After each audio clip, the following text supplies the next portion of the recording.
everywhere, and I just kept soaking it in, Vlad. Let's just start with the NBA. Pistons walking away from their first seed. You ever seen a team do out? Orlando. You ever seen a team do a disappearing act? Yeah, I saw it last night when Orlando was up by 24 points and then decided they didn't know what basketball was. Pistons in the fourth quarter. Oh my goodness, we'll get to the stats. The Magic that was magic last night in that stadium, in the arena. The Magic did a disappearing act and got from blowing out and walking away from the Pistons, getting blown out. But it gets more exciting. The Toronto Raptors clinging to dear life in overtime. Down by 1, RJ Barrett, boink, swish. Game 7, Toronto, Cavs, tomorrow because of the boink swish by RJ Barrett. Dan, how many games have you watched in this first round of playoffs? Like, you watched almost every game, right? I've literally watched almost every single game. I don't think I've ever seen a playoffs where I've seen more shots go in and out, like hit, like literally look like it's going in the basket and then pop out, or seen many shots that hit every part of the rim and go in, or hit the back of the iron, soft rims, shoot straight up and go in. That is what you call home court bounce. That was a home court bounce right there. The minute he shot, I was like, oh, that's a brick. Like, I knew it was long. The second I saw the brick, I go, uh-oh. But then Halliburton. Yeah, but then it went long, but it went straight up. That was the thing. I was like, uh-oh. And no one on the court gave up on the shot either. They were all like, oh. No, bro, it was such a brick. The fact that it went straight up, it was like, oh, damn. It actually had a little backspin on it. Dude, it was a weird shot. It was such a weird shot. RJ Barrett kind of has a weird shot. He does, but, I mean, all right. It was just a weird shot, but it was a great shot. It went straight in, and now we have 2 Game 7s tomorrow. A lot more excitement, though. Tight cheeks. Everyone. Stephen A. Smith, ESPN. I was at the gym yesterday, and I hear people, Lakers going to be the first team to blow a 3-0 series lead. And I go, hey, pump the brakes. Pump the brakes. So the Lakers made it real easy last night. 20-point blowout of the dumbass Houston Rockets. We call them dumbass because they are one of the stupidest teams with one of the stupidest coaches in the league. Sorry, they are. Kevin Durant couldn't play. Kevin Durant probably wasn't going to play in Game 7. He didn't want to play them. I'm thinking, listen, I'm calling this right now, Cousin. We need the expendables, bro. We need all the old superstars to get together, go to Golden State, and then just join forces. One last push. Kawhi, if Kawhi doesn't come to Miami, or if we don't make a move for Kawhi, have Kawhi go to Golden State, have LeBron, KD, LeBron still got Steph, gas. have all of them go to Golden State for the expendables, man. Andre Drummond. No. Al Horford's already there. Oh, Al Horford. That's right. Al Horford beats him because Al Horford is 100 years old. Andre Drummond's only 96. But hey, that's 4 years, man. Give the Lakers credit with the whole world either scared as hell that they were going to blow a 3-0 lead or wanting them to blow a 3-0 lead. Go in there and make it a no-doubter last night against the Houston Rockets. So kudos. We all know why they were just doing that. It's because of it's the Lakers and who's on the Lakers. So that's why. It's the same thing with the big markets when you have the big star. The same thing with the Heat. When the Big 3 era, you remember, Andy, if they lose, oh my God, is this the end? Could this be the beginning of the breakup and anything? By the way, Lakers win the series 4-2. Wasn't that close? Bro, they were up 3-0. Yeah. They had 4 chances to win one game. It was a foregone conclusion. Pretty much.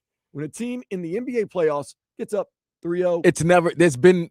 There hasn't happened. It has never happened in NBA history that a team is up 3-0 and loses it. We've seen 3-1s go. We've never seen 3-0. So the excitement continues. The Buffalo Sabres, look out.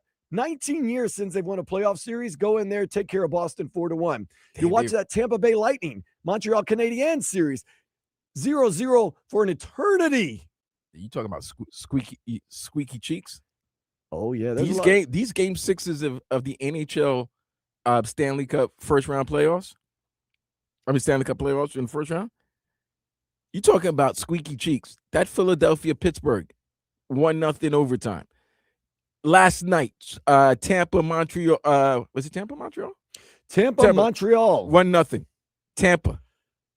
Pooper scooper. And if you want to stay up late last night, the Las Vegas Golden Nah, Knights it did was finish up over. in It was Toronto. over, but 10 minutes into the game, it was 2-0 Vegas over Utah. It was over. You want more excitement? How about this? The Marlins look dead in the water. Bottom of the ninth. Rally. 6-5. Can't finish the job. About the only thing that wasn't exciting in the sports world yesterday was Dolphins quarterback Malik Willis throwing out the first pitch. Oh, my God. I'm starting to worry about this team now. Oh, come on, man. I'm not joking. You know when you see a black cat walk across you and you go, oh, no. Oh, no. Malik Willis, maybe not as bad as 50 Cent first pitch, but it was pretty bad last night. Like 25 cents. He said, I slipped. I watched the replay. Malik, if you're listening, you didn't slip. I don't want to hear that you slipped, because if you throw a turnover, I don't want to hear, I slipped. Is that the type of accuracy we're going to get out of our quarterback next year? If you haven't seen it, I tried to get some audio, but it was so bad there is no audio. So it's pretty bad. All you hear is the crowd. Oh. Whoo. That's our quarterback. That's your man's in them. We didn't draft a QB this year because we got Malik Willis. Hopefully he's better with a football than a baseball. Once again, reiterating the fact that I will never throw out a first pitch. I do not care. I don't care. I'm good for you. I have. In a minor league. I don't care how big or small of a stage it is. I will never. Why, are you embarrassed? I don't want to do what Malik Willis did last night. I mean, it only takes one. This guy's a professional quarterback. Hopefully professional quarterback. Whew. So that was the only unexciting thing in the sports world last night. And it makes me a little nervous about the Dolphins, but we'll get back to that. Let's get into some of these headlines real quick as you are here, Vlad. Pistons overcame a 24-point deficit to defeat the Magic. I'm laughing because it's embarrassing. 93-79. Look, the Magic scored 8 points. Get this. Wait, hold up. 8 points in the fourth quarter. It gets worse. The Magic missed 23 straight shots and went over an hour of real time between baskets, 45 minutes of game time between baskets. Playboy. I think in the last 48 hours, we've seen some of the worst. We've seen two teams. Let me tell you this. This is how bad it is, Vlad. So, I'm at Duffy's Plantation. Lovely Justin, lovely Sabrina, lovely Val. Sean, the general manager. So I'm walking around. Your Knicks. I didn't even have time to text you because it was so much of a blowout. Bro, you know what? That's funny that you said that, because there was a part of me in the second quarter. I was like, I could go to Duffy's now and watch the rest of the game. No, you could enjoy yourself. You could drink your ass off 2 for 1. So I'm walking by. We're doing trivia. The Knicks are up by 100 in the first quarter. One of the guys goes, hey, Dan, is that a real score? Is that a real game? I go, he goes, how could a team be up by 40 in the first quarter? I go, it's real. It's real. And then last night, dude, I've never seen that first half by the Atlanta Hawks was probably the worst first half I've ever seen by a team. Maybe worst game I've ever seen. And then the second half of the Magic Pistons games last night was probably the worst second half I've ever seen. It might have been the worst fourth quarter. I think we've seen some of the worst 24 minutes of basketball in the last 48 hours in the NBA postseason. But I literally said to someone last night, I'm thrilled by these playoffs. I said, the Magic have just been the better team. Pistons, go home. Next thing you know, Pistons are up by 12.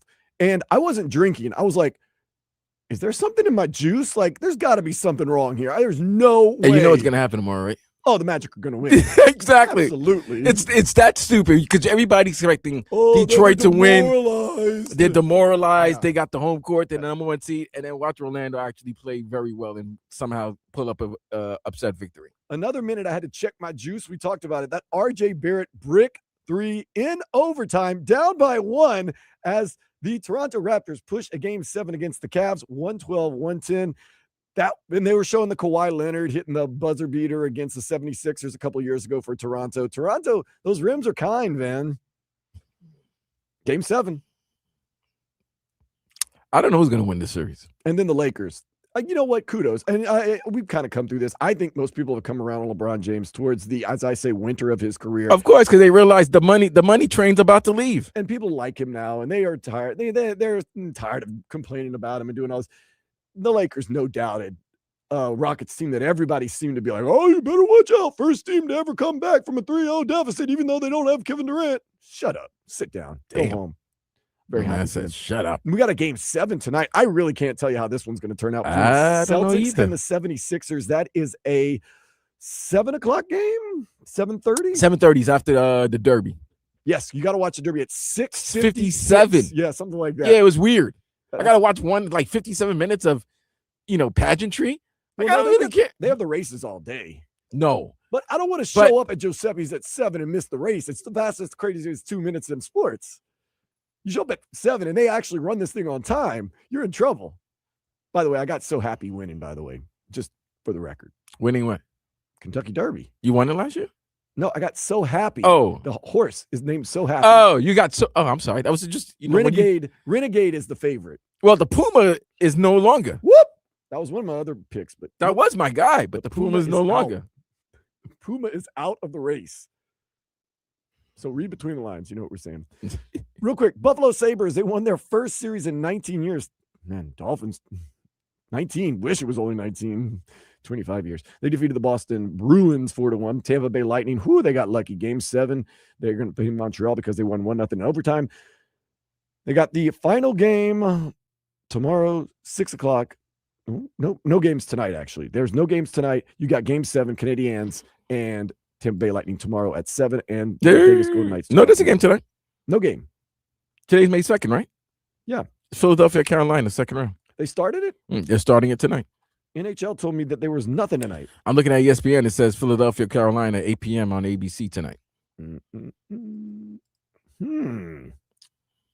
Oh, okay, so they divided it up. Okay, it's first round and second round. They starting their second round. What site is this? Google separated everything around. That's why I thought they were going to just do it in order. But you're right. Tomorrow there's 2 Game 7s. Tomorrow's 1 Game 7. And Game 1 of the Minnesota-Colorado series. Okay. Marlins late rally thwarted. Bottom of the 9th, 6-5. Phillies win. 2 played today at 4. Philadelphia's now won 4 in a row. Miami will send Max Meyer to the mound. So it seems like Philly's got their act together since they fired their manager. Don Mattingly. I need baseball. Back on the other side. His son's also higher up at the Phillies. But nonetheless, Don Mattingly's a good manager. Seems to be doing some good things with the Phillies. Remember last time they fired their manager and put an interim manager in? That was a couple of years ago. They made it all the way to the World Series. Didn't they keep the interim manager or they hired somebody? They did, yeah. So he got fired. So he got fired. Now they got another interim manager in Don Mattingly. So Don Mattingly on the other side, Marlins. Last night's game was pretty thrilling. Jacob Marcy finally got a hit. He has been terrible this year. Another iteration of the Florida Derby between Inter Miami and Orlando City tonight at 7:15. Daniel Solana going to join us at 2:15. Kind of break that down. Get this, Vlad. Did you hear Miami? We will not host a Super Bowl for at least another 10 years. Whoa, why? NFL has told the team that they do not have enough room for hospitality around the event due to recent construction of the stadium for F1 race and Miami Open tournament. Time out, hold on. What did they say now? Not enough room for hospitality around the stadium. They've done too much construction with the Miami Open and the Miami Grand Prix.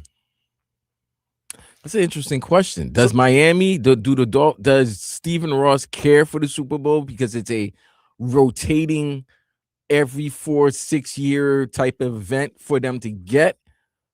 Would you rather lose the, I guess, the prestige of being one of the few cities that's hosted a many Super Bowls to the yearly 9 figures you're gonna make from the F1 and Miami Open? Yeah, I think Stephen Ross he's all right with it. So what they're doing is they can rectify the situation by what? Of course, taking some things down and adding some more room for hospitality. Hospitality for? I need to know what the hospitality is. What are they talking about? They want to have all these fan zones and all this BS. And F your fan zone. Go to the convention center. I'm not yelling at you. I'm not yelling at you. I'm yelling at them. They don't like the fact that there's. I know they don't like the fact in South Beach and you have to go 100 miles away to the stadium. Yeah, BS.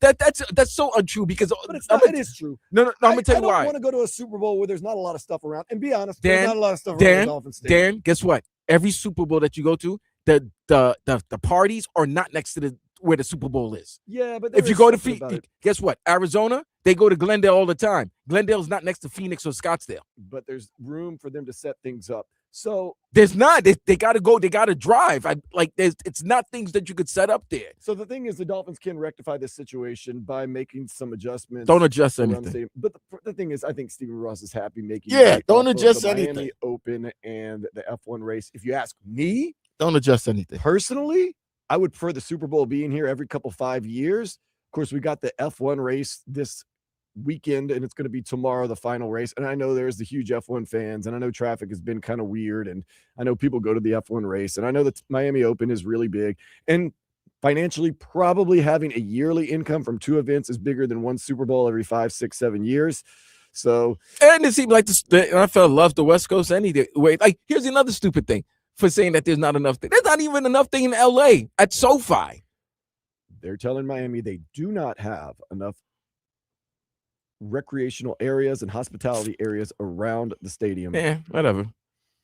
I like the Super Bowl. I think it's a fun event. I think it's fantastic. I think it's a great showcase for the city. But then again, I don't care.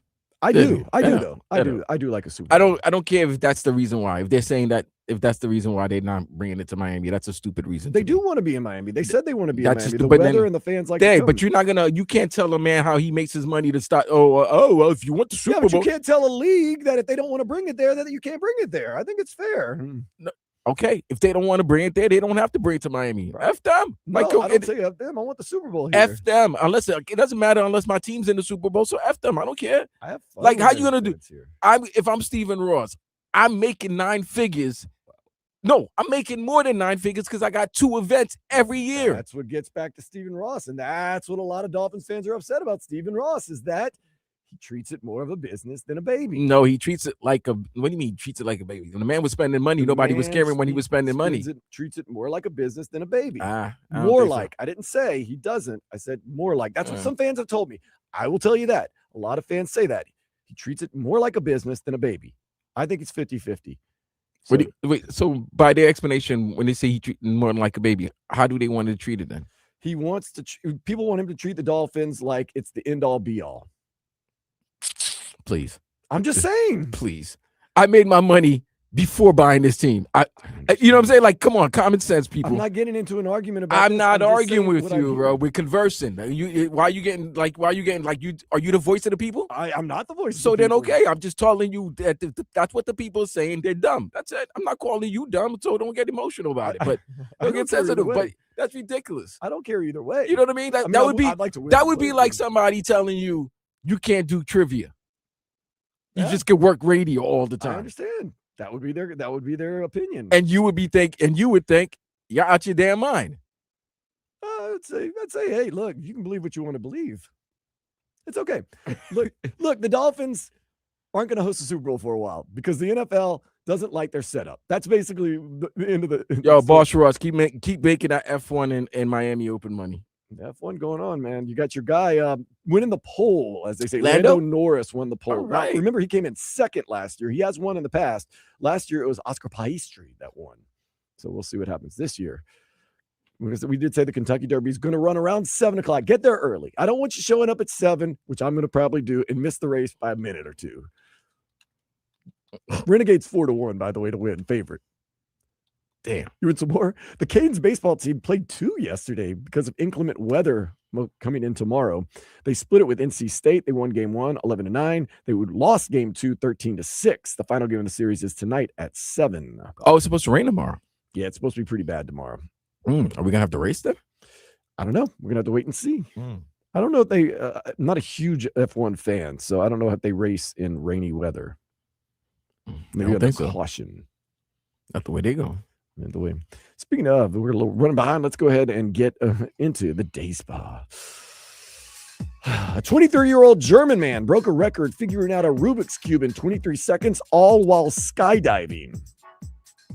That's impressive. I mean, as if you don't have enough as you're skydiving, risking life and limb, you go figure out a Rubik's Cube in 23 seconds. I mean, that is pretty impressive, though. I give him credit.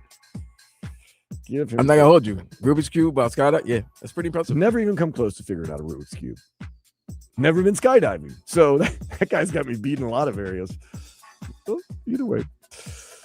Oh my goodness. We've got, speaking of the Dolphins, they might not be hosting a Super Bowl, but they're trying to get to a Super Bowl. The draft is finishing up. The grades are coming in from official sources and unofficial sources. Up next, we're going to hear from Jon-Eric Sullivan, the guru of the Dolphins draft, on how he feels about how the draft went and details here and there. That is next here on Sports Day 104.3 FM WQAM. WQAM broadcasting live from the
So ESPN recently released their draft analysis and said 6 of the 13 Dolphins players taken were in the top 100 overall players. At top 14th best player by ESPN's analysis, Jacob Rodriguez, linebacker out of Texas Tech. So we'll see how this Dolphins draft pans out. We know Jon-Eric Sullivan, he said it. Everybody was lock in step, everybody together. But at the end of the day, if it goes well, it's on him. If it goes poorly, it is on him. He said, I made the picks. And Jon-Eric Sullivan earlier this week said the picks he made, he's pretty darn happy with. I would say it was collaborative, cohesive. Felt like we executed. And I think again, like I told you last night, I think we helped the Miami Dolphins. It was a great experience. It really was. We're very excited. I think I speak for both of us when we talk about, the excitement of the players that we drafted, the culture that we're trying to build. And, number one, they can play. Don't ever mistake that. We're not going to bring guys in here that we don't think can play on the field. But then when you talk about the wiring of the individuals, we feel like we accomplished what we set out to accomplish. And that was one of the things, Vlad, that a lot of people were talking about, is that the Dolphins really did a good job in this draft, not just getting talented players, but, and we say this in South Florida a lot, getting guys that fit the culture very well. And we know Jon-Eric Sullivan is supposedly known for his draft prowess. So maybe we just hit on a couple of guys here that could turn this organization around. Very excited about that. We'll see. Of course. We don't know what the culture is as of now, but we'll see what they're trying to establish. Exactly. Well, one thing they're trying to establish, and every team says this, they're trying to establish physicality. And Jon-Eric Sullivan said they put a priority on getting those physical players. It's always a priority. I think we've talked about from the jump just what we're trying to build here, the culture, the competition, and then on top of that, the play style. I'll let him speak to the play style, but I can tell you from the moment that we started working together back in Green Bay, he says that word or that phrase quite a bit, and the players adhere to it. Play style and physicality is a big part of what we're trying to accomplish and build here. Vlad, I like it. I respect it. You do like it, but honestly, last year at this time, they were saying the exact same thing. Yeah, but it's a different voice. I know, exactly. The only difference this year from what was being said last year is that you didn't have Mike McDaniel mumbling. Yeah, this is a new voice. So what team is saying they're not trying to be physical? What team is saying they're not? I get it, but this is a new regime, so I don't know. So that's why I'm going to give them the benefit of the doubt, because I've heard that. We heard that in the Mike McDaniel tenure with the Dolphins, and we heard it in the first year. Then we heard it in the second year. We heard it third year and the fourth year. So because he had 4 years being the head coach of the Dolphins, when he was repeating the same stuff year in and year out, you were like, all right, I'm getting sick and tired of hearing the same thing. At least with Jon-Eric Sullivan and what Coach Hafley's trying to do, they let you know, they stated what their thesis is about, what they want their team to be, a physical team. And they're doing things that the previous regime general manager didn't do. They're drafting for the division and conference they're in. So when you're going to Buffalo, you're going to New England, you're going to New York, you need to be physical in December and January, because you have not been physical over the years going up north to cold cities or to colder cities when you have to play. So they're getting the right personnel to establish their identity. I think that's a good job. The right personnel for what you're thinking. Because, look, Mike McDaniel, those guys, they did draft a Patrick Paul. They did draft a Chop Robinson. They did draft a Kenneth Grant. They did draft guys in the trenches that are big and physical, though. Patrick Paul, yes. Yeah, the rest of them, That's why this is a wait and see. Every team says they have a priority on physical players that are going to compete. Yeah, but same what I'm doing. Talked about Malik Willis with that absolutely terrible first pitch yesterday, as the Marlins did lose. That really scarred you, huh? Yeah, oh man, I believe in all that voodoo and juju and mojo and all that other stuff in the universe and everything like that. And that being one of the first few things we've seen from Malik Willis doesn't exactly make me excited. Then again, maybe I'm just spinning my wheels.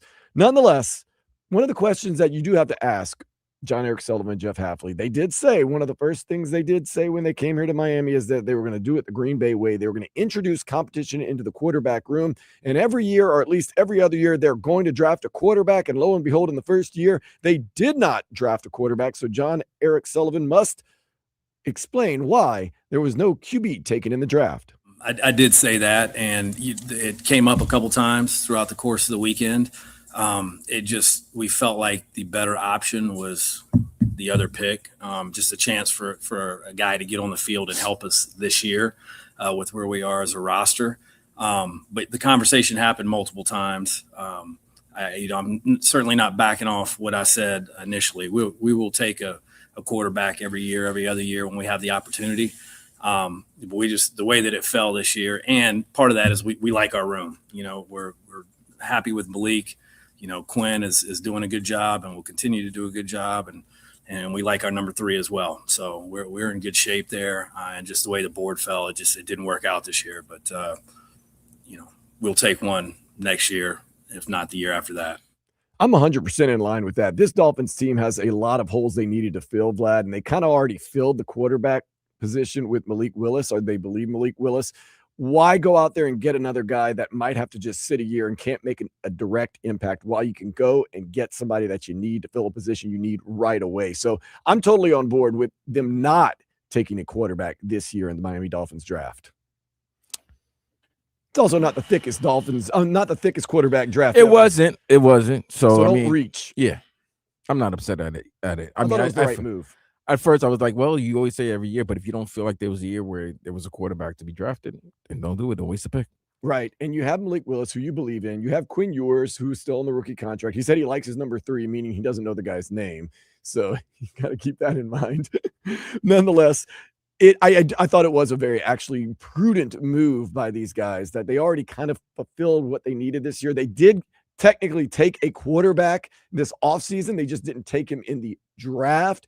Why tie up more money when you can get a player that actually do things? I think that's actually a smart move, which we haven't always seen from the Dolphins brass. So I'm cool with that. Now, another question that he must answer, Jon-Eric Sullivan.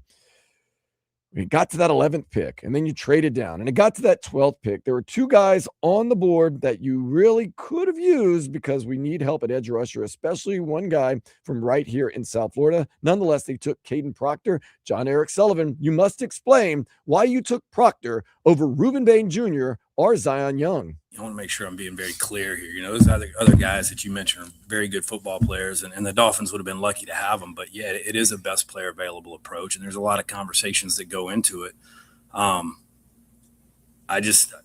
You never have any way of knowing what your needs are going to be. I've said that to you before, and I believe that in my heart of hearts. I mean, you can have an embarrassment of riches in a room, and then you got a hamstring and an ankle, and now you're going to your emergency board. So we took the players that we felt like were the best for the Miami Dolphins. That's no shot at anybody that didn't end up here. I'm sure they'll go on to have wonderful careers, and we wish them nothing but the best. But we're very happy with who we took and who we wound up with. Okay. Will Caden Proctor and Reuben Bain Jr. in Dolphins fans' minds always be tied together? Will we always judge their careers like we did, unfortunately, Tua Tagovailoa and Justin Herbert? And Joe Burrow.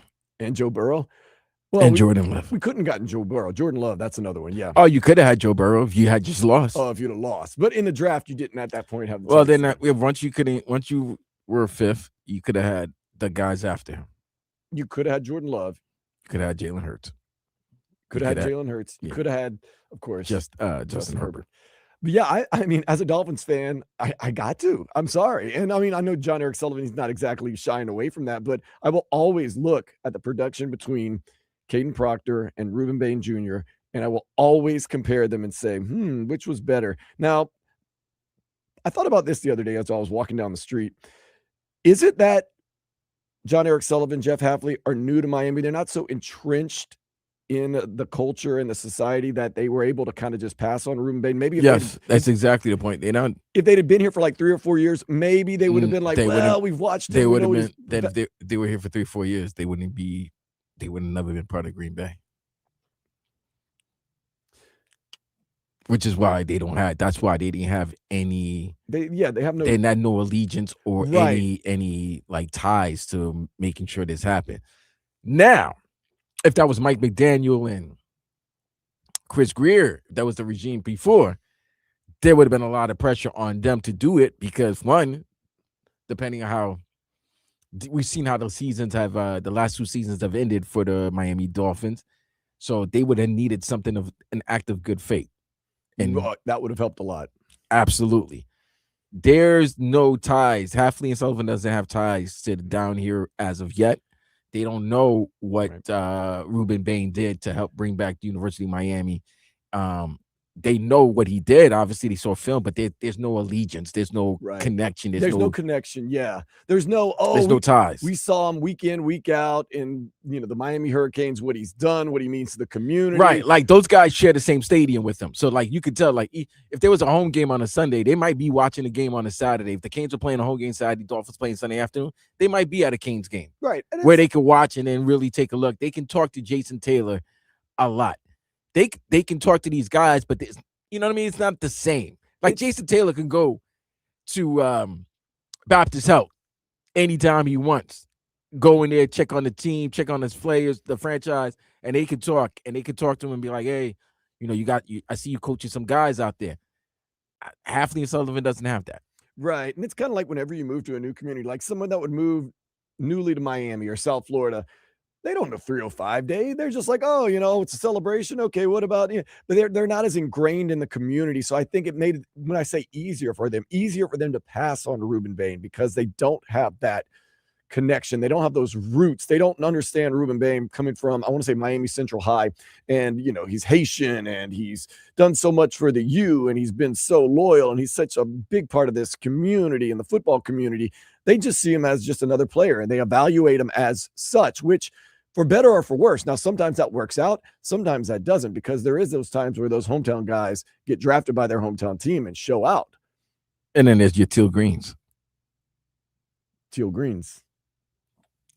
You don't know about that, but trust me, Dolphin and Hurricanes fans will know what I mean by when I mention that name.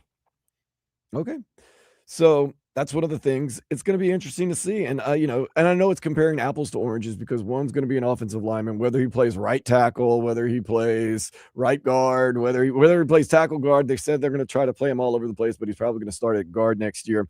And then, of course, Ruben Bain's going to be coming off the edge on the defensive side. But there will be a way to draw a correlation. And I know Zion Young's very good also, but Ruben Bain Jr. was the guy everyone, was really hoping that would come to the Miami Dolphins. But he will play across the state with the Tampa Bay Buccaneers. All in all said, though, Jon-Eric Sullivan says this draft class, when it comes to the guys, they are wired right. The theme is good football players who can do different things. And as you build a roster, injuries, it's inevitable. Injuries are going to happen. So it's no different than in life, right? The more you can do, the more value you bring.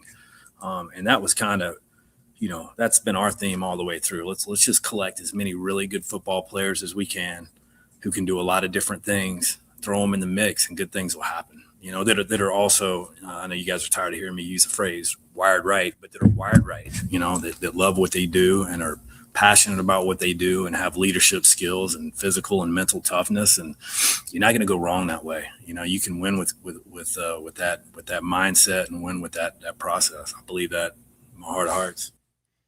All right. So he's looking for guys that are wired the right way, that are very versatile. And like we have heard from Caden Proctor, that might have been one of the reasons that they chose him, is that he is supposedly able to play at a bunch of different positions. We heard earlier this week that they're most likely going to start him at right guard. Did I hear that correctly? So at least at guard, not tackle. He is going to be a huge guard, by the way. But as I'm thinking, they're figuring, like all offensive lines, there's injuries. Eventually, they're going to have to shift him on to. There's a lot of huge guards, bro. Mekhi Becton was a big ass right guard for the Philadelphia Eagles and helped them win a world championship, a Super Bowl. So we'll see. Try him out at left guard,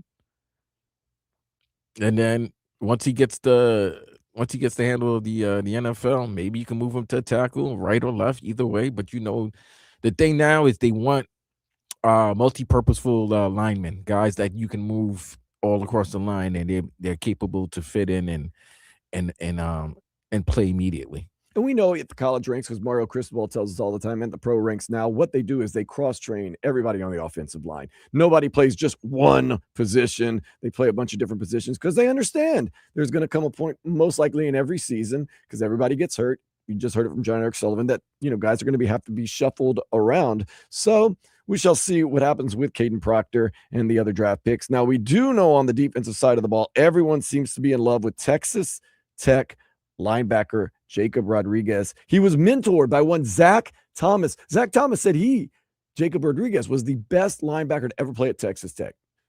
We'll see about that. But it worked out pretty good last time we got a Texas Tech linebacker. A lot of great numbers on Jacob Rodriguez. A lot of great analysis on Jacob Rodriguez. Now it's time for him to show up and ball out. Jon-Eric Sullivan really, really likes one Jacob Rodriguez. Outgoing, a leader, sets the example. He leads through his actions. So when he does speak, he carries weight with his teammates. His work ethic, his energy, his practice habits, those are the things that are all second to none when you talk to the people who are around him every day. Very, very intelligent football player, can call the defense. He's the guy you won't run on the show. Again, just his ability to communicate not only with the coaching staff, but with his teammates. They follow him. He's a voice. He has a very good way about him. And then his actions meet his words. His words meet his actions. So he's easy to follow because he's going to do what he said he's going to do. And then most importantly on Saturday, now Sunday, he shows up in a big way. It's one thing to do a bunch of talking, but when you talk and you don't perform, that's empty after a while. This guy just shows up every time he steps on the field in a big way. He's very productive, and I think that's easy to follow when you're his teammate. But yeah, they love him at the school. I can't say enough good things. He's a very good person, and he's got great intangibles when it comes to his craft. Okay, so once again, talk is talk, play is play. I've heard enough about Jacob Rodriguez. Everyone is over the moon about how great he is, but until he can do it on the field, Vlad, I'm going to reserve my right to say incomplete is a grade for him. I know Texas Tech, he was very good. I know that Zach Thomas praises him, but I know he's apparently a really good guy. Jon-Eric Sullivan, everyone raves and raves and raves and raves, but we're going to have to reserve our overall grading on him until we actually see him doing something. You have to do that with everyone. Exactly. So but everyone's over the moon. People come up to me all the time. Man, you see Jacob Rodriguez. No, it's a great selection. Listen, you could be happy with a selection if you saw the player play, you like how the player played, and you think that the player can bring something to your team. If you want to do without the Zach Thomas comparison, you can do that, but it's kind of hard because TV, the critics, pundits are not going to do that. This is what we do. We do that all the time. Look at the draft, Dan. Every player that was selected, they would do remind you or compares to. Of course, we have to. That was easy. It was like the Jets drafted D'Angelo Pons, right? Out of Indiana. Short, fast, good, competitive cornerback. It was, guess what the easiest comparison was? To his head coach, Aaron Glenn. Because he reminded a lot of critics, a lot of the guys, the NFL guys, scouts of Aaron Glenn. Same thing here in Miami. Jacob Rodriguez, great stash. You got to love his story. He's from Texas Tech. He's a linebacker. He's a linebacker. You're gonna quickly go, oh, linebacker out of Texas Tech going to the Miami Dolphins, Zach Thomas. Well, you're gonna quickly hope also that it's Zach Thomas all over. You're gonna compare him, and the play that he did in college would have been comparable to what you saw in Zach Thomas's Hall of Fame career. But like you said earlier, everybody we don't know. It's a wait and see. But you could feel excited if you saw a player prosper in college that you hope you can do that in the NFL, and you would want to play like that. You'd rather a player that you know of or seen of than a player you've never heard of. Absolutely. And of course, we went out there and we got him. And obviously, that was a case when they went out and got Jacob Rodriguez of getting the best player available, because the one room that, you could probably say the Dolphins are okay in is that linebacker room. You've got some really good players coming back, Tyrell Dotson, even Willie Gay Jr. as one of the backups. But of course, Jordan Brooks coming off of an all-pro season, a Pro Bowl season. You got to wonder, how does Jordan Brooks feel about the pick? Well, Jon-Eric Sullivan said, he's fired up. JB's the best. He was fired up. I mean, two Texas Tech guys in a row. Who would have thought? But yeah, he's a big fan of the Red Raider Nation, as you would imagine. And it was cool to have him in the draft room. He was gassed up, and he got us fired up. And he'll obviously be he'll be a nice bridge for those guys coming through the door to help them get comfortable here in South Florida. We forget about that. Jordan Brooks, he was a Texas Tech Red Raider, correct? I guess so. I want to say he was. I mean, he just said it. Yeah, he was a Texas Tech guy. So, man, we go to Texas Tech. If the guy just said, I think he was. He said he was just a big supporter. He didn't say he was. So he did play for Texas Tech 2016, 2019. But yeah, the room's going to be stacked. But man, it seems like Jordan Brooks is all about it. And it does help a little bit. The rookie comes in, and Jordan Brooks, who better to take under your wing than to have you being taken under your wing than Jordan Brooks, a guy who's coming off a Pro Bowl season, a guy that has some familiarity with you, at least when it comes to Texas Tech, some things that you can work together. It really seems like Jacob Rodriguez is coming into a really good position with the Miami Dolphins, and that there could be a bright future, at least at that position. Really, really, really. Wait, hold on. How the hell you just went, I don't know if everybody's getting all hyped with Jacob Rodriguez. It's an incomplete. And then now you just said, oh, man.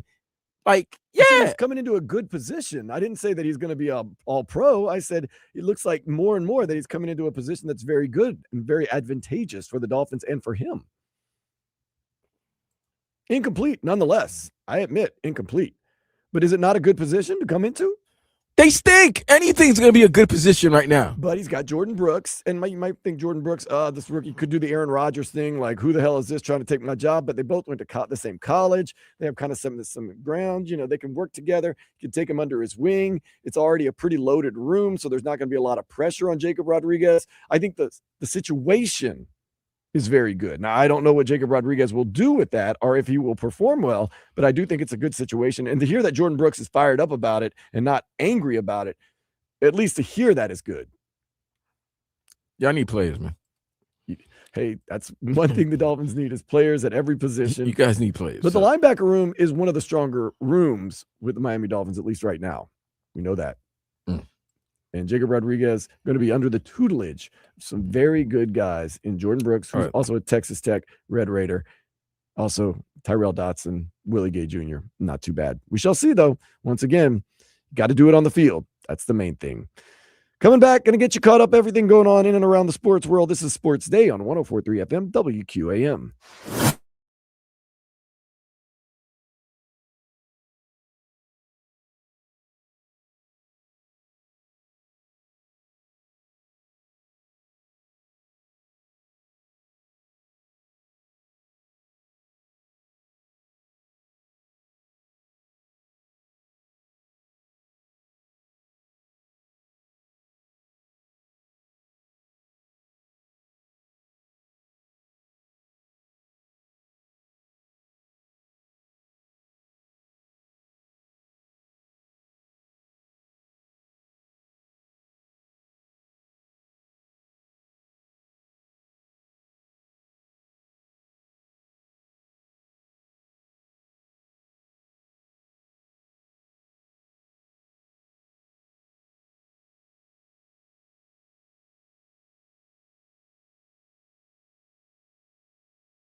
Miami Marlins. Powered by Anajar and Levine Accident Attorneys. Call 1-800-747-FREE. That's 1-800-747-3733.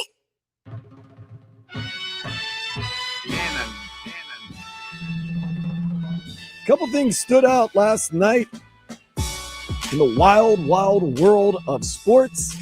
The Orlando Magic performing magic by absolutely disappearing when they had the game locked away against the top-seeded Detroit Pistons. LeBron James, I wouldn't even say rolling back the clock, like a fine wine, just keeps getting better and better. RJ Barrett, brick 3 to send the game series to game 7. That's a good call. Brick 3. That's a good call. I mean, it was a brick, bro. Everything was oh wait, huh? Real? Oh my God, it went in. Same rim, the same rim, same side of the rim where the Kawhi. Wow. Same side, yeah. Except Kawhi was game 7 to win the series. Right. Sixers. This was just game 6 to just extend the series to Cleveland. And I know down here we don't like Buffalo teams or Buffalo fans very much, but the Buffalo Sabres winning their first playoff series. Be happy. 19 years. No, you shouldn't be happy. The Miami Dolphins is definitely the number 1 team, the longest professional team without a playoff victory. Yeah. I'm not saying happy. It's just something that stood out. No, but I'm just saying, at least Buffalo was there with you. Yeah, I know. Yeesh. Tampa Bay Lightning, I thought they were finally finished. No, they find a way to get a goal in a scoreless overtime, win 1-0 advance game 7. That's crazy. Marlins, I thought they were dead in the water. Came all the way back, and then they lost by a run in the bottom of the 9th against the Philadelphia Phillies. You shouldn't lose to the Phillies. This is the problem with the Marlins. These are teams that you got a winnable homestand. And 10 games. You're right. And against some teams that are not playing to the level that was expected. So, and what is it? 7 against the Phillies and Nationals. So you got 7 in this 10-game homestand. You have 7 against your division rivals. You got to win this. Mm-hmm. You can't, you got to win the rest of the games in this series. I mean, I guess 2 out of 3 is not bad, but yeah, you got to be Philly. You can't be the reason why Philly starts getting hot. They've won 4 in a row. Don't want to get Philly and start believing in themselves. The Phillies start believing in it's a long season, and they got too much talent, but you should have won that. You got to win this series. And you got Max Meyer on the mound today, which hopefully will do better than Malik Willis on the mound last night. Jeez, you're not letting that go. It stood out to me because it was one of the more had to been a good week. Terrible first pitches, especially for a guy that's an athlete. Like, that is bad. You're right. You're right on that. No athlete. He doesn't make money on his arm. Most I know baseball and football are different, but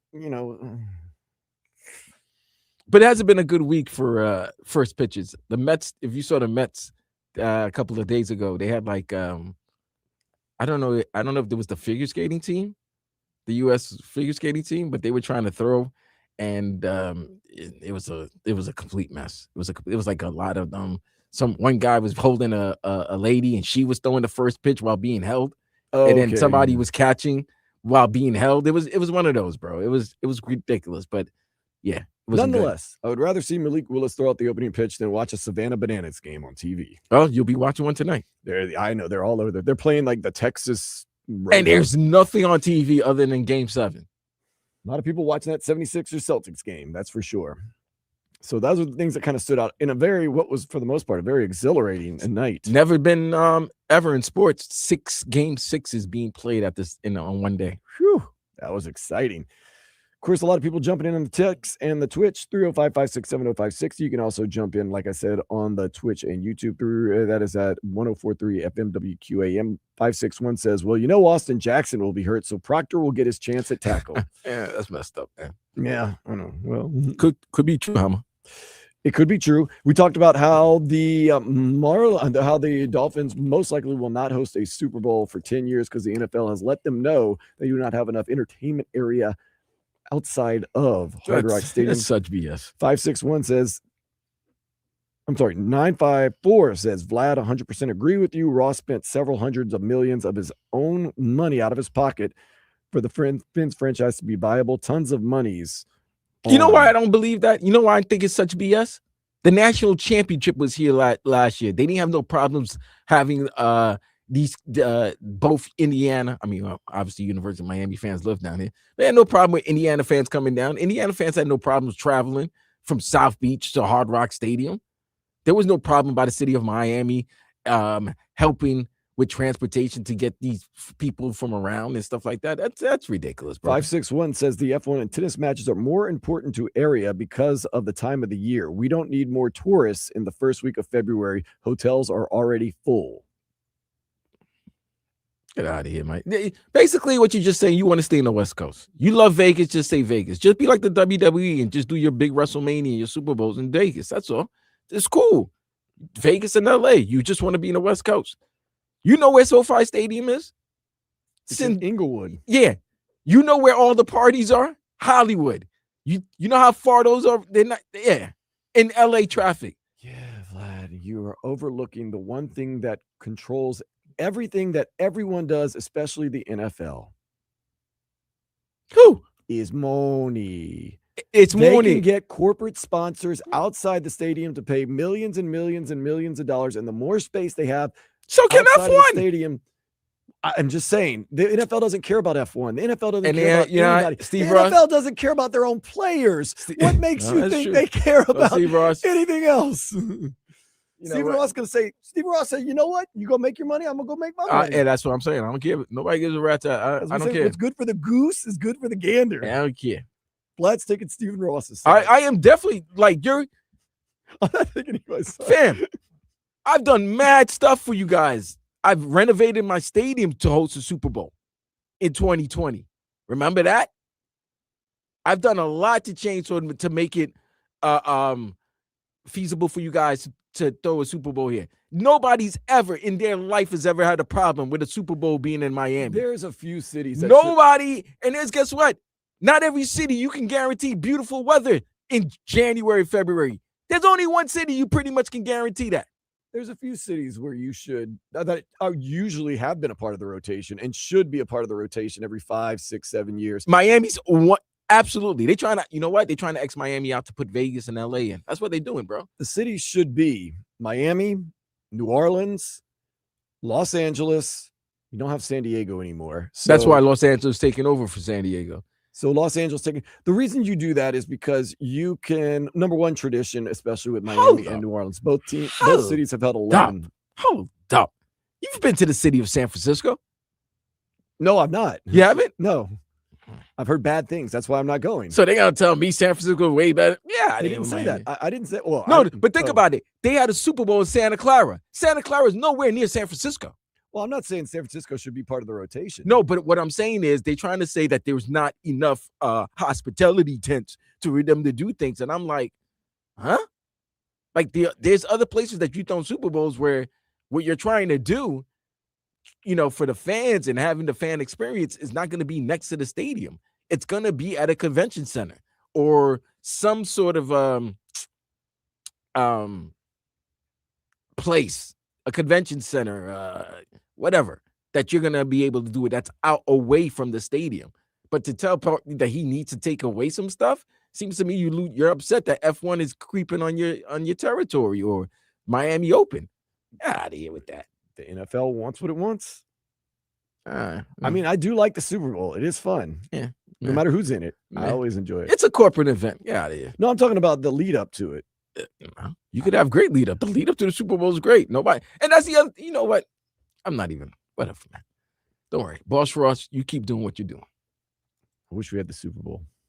You wish you were in the Super Bowl. How about that? Oh, that's even better than being hosting a Super Bowl. I rather my team. I'd rather my team be in the Super Bowl than caring about my city's hosting the Super Bowl. Whatever. I just didn't like the explanation that they gave.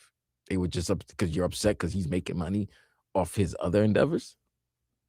I don't know. The NFL didn't even say that. But but Stephen Ross and his son and his people. But you said what did in that comment? He said if you guys did what? Took some things away, took some things out of the stadium in order to make it more for hospitality. No, they just said there's not enough room for hospitality around the event. The event. Well, that's Stephen Ross and the Dolphins brass that said that. The NFL didn't issue any statement. I definitely need clarification in that because the event. What do you mean the event? Super Bowl event. The Super Bowl's in Miami-Dade. Okay, all the events are going to be in South Beach or Wynwood or Las Olas. Like that's where people are going to be. Brickell. The event, please. You know, they say what they say. Marlins at 4:00 today against the Phillies. Pre-game will start at 3:30 with Steven Strom. Jack McMullen will have the call. They will have a fun game, hopefully, over there at Lone Depot Park. Another iteration of the Florida Derby between Inter Miami and Orlando City. Hey, yo, they didn't win last week again. Tonight at 7:15. It was another tie, 1-1. That's all they do. Well, you can get your first win at New Stadium against your bitter rival, Orlando City SC, tonight. I heard we're going to win 3-1 last week. That's what we were saying. I was all about it. Daniel Solana, he'll come on again today and say we're going to win 3-1, and I'll agree with him again. They need to win in this stadium. They just want to win. Just 3 points. They should name it Ty Stadium. Yeah, not even new stadium. Equal stadium. That's all they do. What can I say? Canes baseball team split 2 against NC State yesterday. They won the first one 11-9. They lost the second one 13-6. Game 3 of the series is tonight at 7:00. Ty Keys has committed to the U. The 4-star running back from Mississippi was also considering Ole Miss and Florida State. So the recruiting class is now back into the top 10 for next season with Mario Cristobal and the guys. Kentucky Derby will be run around 7:00. I think the official time is 6:56 Eastern time. 6:56, 6:57 around that Go ahead time. and get there at 6:50. You know, Yeah, just get there early. Yeah. Enjoy the festivities. being a minute early is way better for the Kentucky Derby than being a minute late because you will miss everything. So Renegade is a 4-1 favorite. I am predicting that So Happy will win. A little 16-1 right there. The Puma's out. The Puma's gone. Gone. Hey, down here locally, we have the Cadillac. They do have some Cadillac golf going on. Cadillac over at Championship. Doral. Third round's in progress. Cameron Young is the leader right now. Is that the at guy that's 13 under? the third string quarterback for the Dolphins? That's I'm not even joking. That might be his name. he's got a five shot lead over Jordan Spieth. You need to learn this kid's name. Taylor Smalley, yeah, and Jordan Spieth. He got a 5-stroke lead. Cam Miller is the name of the third string quarterback. Damn. It's Scotty Scheffler. Oh, Scotty, he's on the course right now. He is 6 under. He's even after 2. Right now, the Dolphins depth chart at wide receiver: Malik Washington, Jalen Tolbert, Tutu Atwell, and then you get Chris Bell. There's some rookies and stuff. Yeesh. Okay. Wait. Who's your rookies? You got the guy out of Louisville. Louisville. Was that Bell? Chris Bell.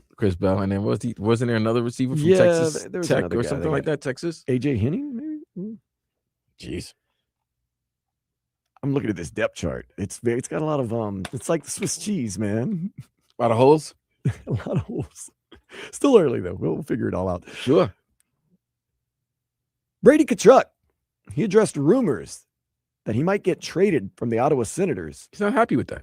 He told the media that he never expressed a desire to leave the team and wants to be in Ottawa. We will continue to fan those flames because where there's smoke, there's fire. If Brady doesn't want to come, we'll go after 97. So Brady Tkachuk, of course, yeah, Connor McDavid, yes, I understand. I'll go after him. I mean, how many more years? Because you can get him. He's done, right? He's a free agent? He might be a free agent this year, Connor McDavid. If he's a free agent. I mean, let me look. That would make a lot of sense because number one, you can't beat him. How would Edmonton let him get to this point where he's a free agent? That's crazy. He must be in the stat last year. But Brady Tkachuk, there's some weird rumors about how the Ottawa Senators don't like some of his off the ice behavior. They also don't like him being the flag bearer of the United States hockey. Oh no. He signed a 2-year extension. Yeah, he's on a 2-year. Right. He's on it, but it kicks in next season. There's talk that the Florida Panthers really want him, that maybe they can get something for him. Where there's smoke, there's fire. I'm just gonna say that. I'm just saying if the Panthers have a top 5 or a top 7 pick, it'll be interesting. Be very interesting. So Connor McDavid through 2026. His extension is through 2028. So yeah, it kicks in this year. this upcoming season, 26-27 season. So he's gonna be a free agent after 28. The only team that would allow a generational player like Connor McDavid to go would be the Dallas Mavericks and Luka Doncic. No one is going to make that mistake, especially after the Luka Doncic. Well, Edmonton's done that before. Not going to happen. They let the great one go. Didn't go very well for them. They won a title after they let the great one go. Still, you lost the greatest, maybe the greatest. Maybe Draisaitl could be Draisaitl. I call him Draisaitl. Draisaitl could be Mark Messier. There you go. Miami Grand Prix weekend is here. Culminates Sunday with the F1 race. Last year's second place finisher and former winner Lando Norris won the sprint pole. Oh yeah, and by the way, sprint just bing. In my mind, a lot of people are commenting about Spirit Airlines and how they're pretty much done. Oh no, I'm the one who's commenting on it. Yes, Spirit Airline done. I love Spirit. It was great. You had great. a ticket on Spirit, like, is that just you threw your money away, or no? I mean, will they refund you? From what I read, if you brought in the credit card, if which probably you did, they'll refund your money. But okay. But I don't know if you brought it like using points or oh no, freaking flyer mileage and all of that. That yeah. Your points and your loyalty rewards are that's just like the Orlando Magic second half. It disappeared. Yeah. And it ain't coming back. Yeah, listen, and if they do ever come back, they're not going to reward you with points. Listen, Spirit was great. Great. It was great if you wanted, saying that you wanted to spend you wanted to take a flight somewhere, but you didn't want to spend money on the plane ticket. That's easy. And you want to save your money for hotel, partying, whatever, for whatever location. Yes, they charge you for everything. They charge you to breathe and everything like that. But guess what? That $59 flight, that was worth it. And they're pilots too, man. I'd never seen pilots get up to go to the bathroom. They got tattoos. They got like ankle monitors. I'm like, is that the pilot? Sometimes I don't, I'll tell you this. Sometimes Dan, when you're going to go on a trip, you want comfort on your trip. And it is just times you're going on a trip, you just want to get to your destination, and that's it. That's me, man. So that's when I feel like I just want to get to my destination and just wild out.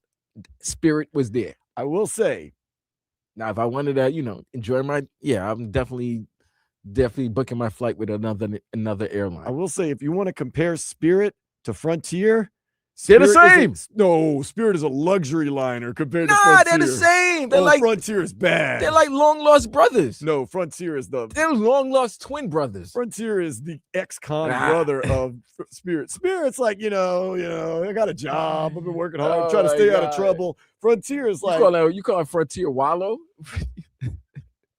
Frontier. Oh man, for $1 million. From $1 million worth of game podcast, you call them Wallow? Like that's the bad cousin, that's the bad sibling. Get on Spirit, feel like you're in a penthouse apartment. Like, whoa, this is but nice. It was for the cheaps. It was definitely for the cheaps. Well, they're done now, and or they're gonna be done soon. And I had no problem. Like, I'm not saying, listen, yes, they charge you for breathing, they charge you for sneezing. They charge you for for using the bathroom, like everything. Just you gotta bring quarters on the flight. You might as well. Clink. They got to charge you for everything. It is, no leather seats. There's no TV. You got to pay for it. None of that. But you just want a flight to get you to your destination on the cheapsies. Yeah, there it is. I just get there. I get on the plane. I try to sleep. I read a book. Chase is right. Spirit's so bad, but they get you there. Say, listen. Just want to get to your destination. That is all. That's me. That's fine. I'm going to miss it. I don't know what I'm going to fly now. Got to give NBC credit, having everybody in Kentucky doing all their shows from there. That's cool. Like the EPL, they have Premier League. Man, it is a haughty-taughty weekend in sports. You got the F1 race here in Miami, and then you've got the Kentucky Derby over there in Louisville at Churchill Downs. They're drinking mint juleps live on TV. Man. If you're like really rich, you don't know what to do this weekend. Where do you go? Yeah, key operative word there was rich. Speaking of there are people that are leaving Louisville to go to Miami for the F1 race. I've seen that happen many years. Actually, that's a pretty darn good weekend. That's a great weekend, but that means you got some bread, my guy. Yeah, you're probably living a good life, man. You're probably in some suites. If you're going to go see horses and then you're going to go see some horsepower. You're probably in some suites at Churchill Downs, and then you're probably in that pit celebrity area at Hard Rock Stadium. So pretty good. Speaking of pretty good, let's go ahead and take a step into the day spa. A donkey named Miss Kitty was pulled out of a mud hole in North Carolina. A donkey named Miss Kitty? Pulled out of a mud hole in North Carolina. On an unrelated note, a woman was recently pulled out of a mud hole in Canada. Was she called Miss Kitty? I think both of them are asses. Jackasses, you know. How is it a human being do you get stuck in a mud hole? A grown person, at least. Kid. Drugs. Simple explanation. Drugs, that's it. Drugs. Miami Heat. They need something to change, and there's some other teams in this league that need change too. Maybe, just maybe, there's an advantageous trade that could happen that could maybe make everyone just a little bit better. We'll talk about that next here on Sports Day 104.3 FM WQAM.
nigga gon' see me. I'm the Osiris of this. Wu-Tang is here forever. Let's keep it a buck real quick. This current Miami Heat lineup not getting it done. Conversely, the LA Clippers lineup with Kawhi Leonard not getting it done. So what are you trying to say? Maybe both sides look at it and go, some changes need to be made. What sort of changes? Maybe we can benefit. And maybe both of us can get a little bit better because both teams got to the play-in, did not make it out of the play-ins. No, they didn't. So maybe Pat Riley calls over to LA, an area he knows very well, although different parts of town, and says, guys, let's work this out. Well, first of all, before you get into your thoughts and opinion, I want to go by one thing that Pat Riley said. He's going to look at people's availabilities, games played, and all that stuff when he's trying to look for a team. I mean, look for a player, an orca or whatever to bring into the team. Kawhi Leonard doesn't fit in that build. Neither does Giannis Antetokounmpo, neither does John Morant. And the second thing, and very important, after you dealt with that Terry Rozier gambling situation, you want to know what make sure that Kawhi Leonard doesn't have anything going on with that LA Clippers, that was it, the tree thing. They have some type of craziness that Pablo Torre did a great job in uncovering. So you want to make sure that there's no, backward craziness that's going on. Like, you want to make sure that because you already saw how you were very innocent in a situation you had no prior knowledge to, and how it screwed you. You don't want to get screwed again. So, go ahead, proceed. Yeah, well, that's one of those things. You want to go through the names of people that played in all 82 games and were available? No, Mikal Bridges is number one, but there's Dante DiVincenzo was number one. And then also. look at his Achilles. Now he's not going to play for another year. Well, I'm not saying everybody needs to play every game. You just like to help. You hope that they're not missing 10 or more games. Kawhi misses a lot. Giannis has missed a lot of games over the last 4 years, and we did a great job last week of breaking down playoff record. Not that great. Not very good. Ja, I'm okay with Ja. But I'm Ja's okay been injured. I'm okay with taking a reach because a reach probably still gets you into the play-ins. Nonetheless, there's been some trade talk about Kawhi Leonard. And I think of all the fits, Giannis is my last. Really? Yeah. Okay. Absolutely. We talked about the playoffs. Okay. And then it would be between Ja and Kawhi. I would probably take Ja over Kawhi, but I know that is a very high risk, high reward. Nonetheless, there's been some talk of Kawhi. See, I like that because I think it's a battle. It's a battle between old and young. I think the young people would like the Ja because the Ja Bam combo could be there, could be with you guys for this organization for another 5 to 7 years. I also like Ja because he is really when he plays and when he's healthy, when his mind is right, he has elevated the Grizzlies to top 2 seeds in the West. They've won playoff series. They've won playoff games. They've done some things. But once again, can he get himself right? I don't know. We're talking Kawhi Leonard right now, though. Once again, the Kawhi Leonard situation in LA doesn't work. The situation that we have right now in Miami, it doesn't work. I don't want to hear, we got to get healthy. No. I mean, you do have to get healthy. TheHeavy.com proposed a trade. Miami Heat would receive Kawhi Leonard and Brook Lopez, who does not age, by the way. He doesn't, does he? No. I want to say we went to college together, but I'm just saying. So Kawhi Leonard, Brook Lopez, the LA Clippers received Tyler Hero, Andrew Wiggins, and a 2029 first-round pick. You can't give them Norman Powell back? Yeah. No, I'm just kidding. Go ahead. So the Heat, the appeal, Kawhi Leonard, superstar, 27, almost 28 points a game, 6 rebounds, 3 assists, 65 games this past season. And of course, it just says this the epitome of Brook Lopez, a useful part. No, listen, I'm not going to knock Brook Lopez. He's a body. He's going to be a rotational player, and he can shoot that 3. Right. And he'll do whatever you need for the team. And yeah, he'll be a consummate professional. But I don't like I'm not upset with that. So it was Tyler. Tyler. I'm not upset with that at all. No, who was it? Tyler Jaime? Tyler Wiggins and a first-round pick in 2029. Oh, so you're not letting Jaime go? This is the proposed. Yeah, no.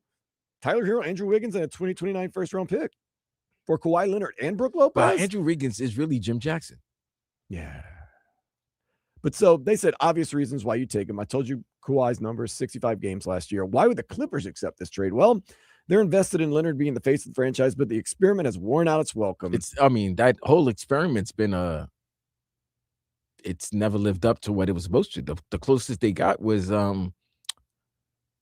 Western Conference Final. Final. Go to Western Conference Final. And they lost. I think they lost to Phoenix. Yes. Yes, they lost to Phoenix. Yes. And of course, it's on the line for $80 million.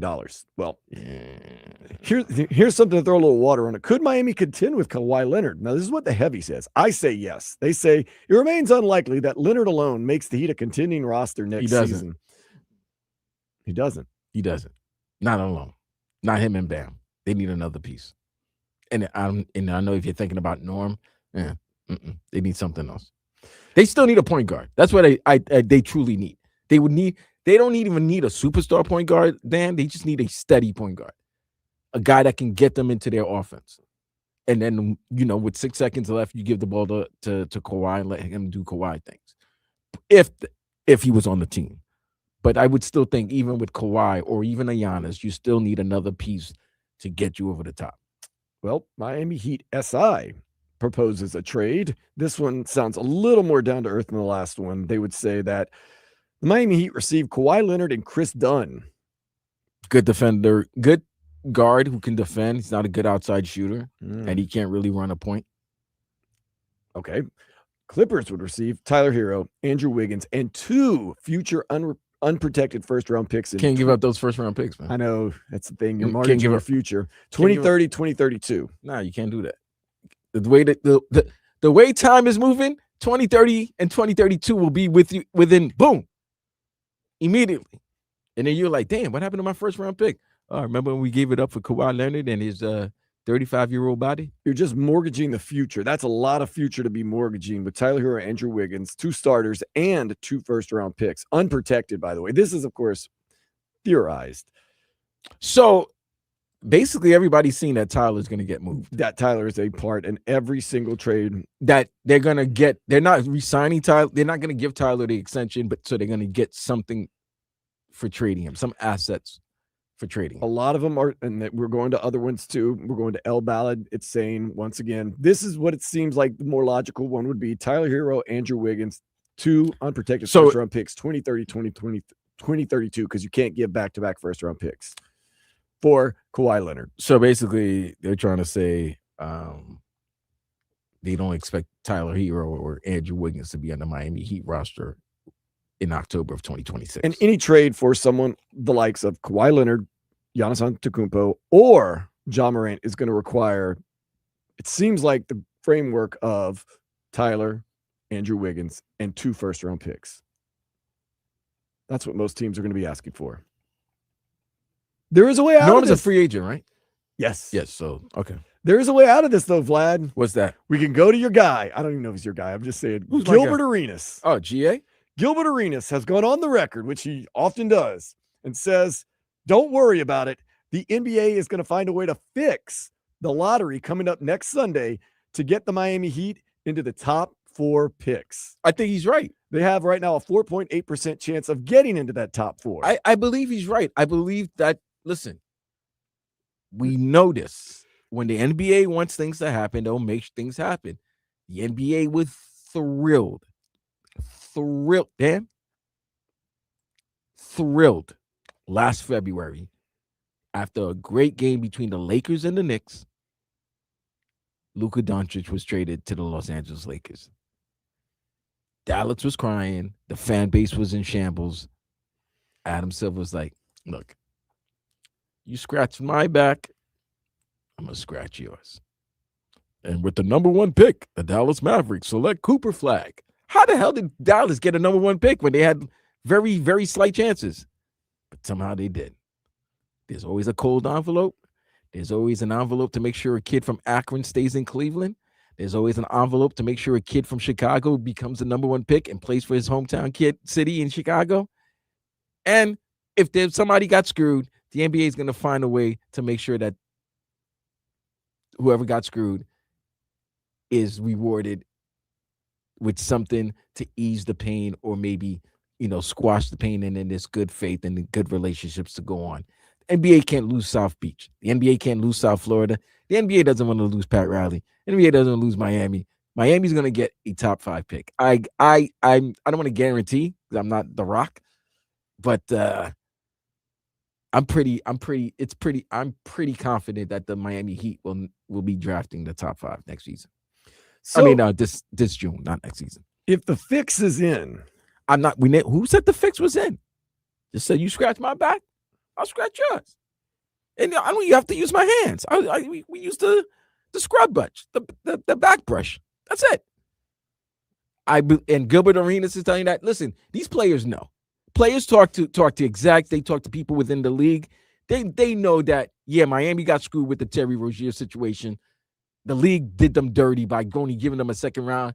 The league probably knew what was going on. The league was trying to brush it under the rug. The rug was flipped over, and all the dirt was shown.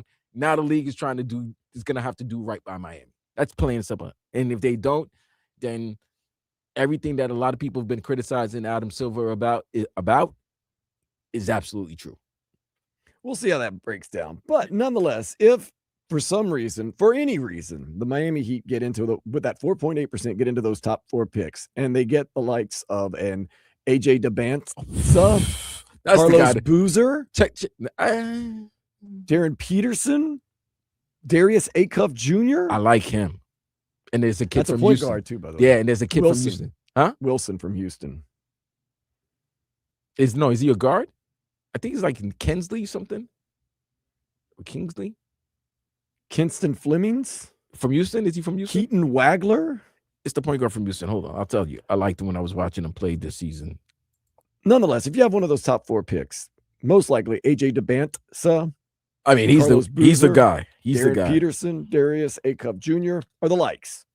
Does that totally change your outlook on what you do this offseason as opposed to who else is on the team? You just totally forget about who else is on the team. Well, now you have to choose between Tyler Hero or Norman Powell. So wait, am I getting this pick and I can make a move?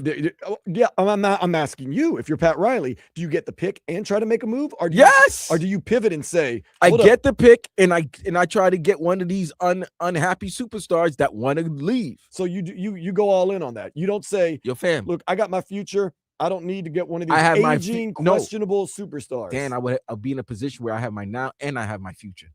So now you can be a little more willy-nilly with getting rid of a Tyler Hero. Willy-nilly. You got house money, as they call it, right? Kingston Flemings. That's his name. You're right. Kingston Flemings. So you kind of got house money now. Like, well, I don't exactly need Tyler Hero, or I don't exactly need Khalil Ware, or I don't exactly need Andrew Wiggins, because I've got my future in one of these top 4 picks.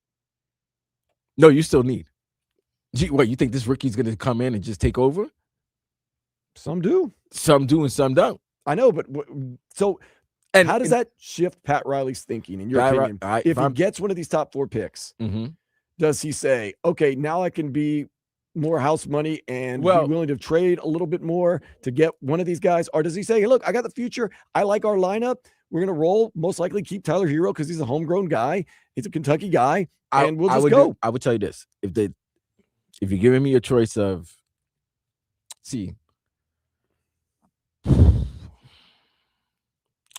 the Heat do have a top 5 pick, right? Is great, but it's also bad. What?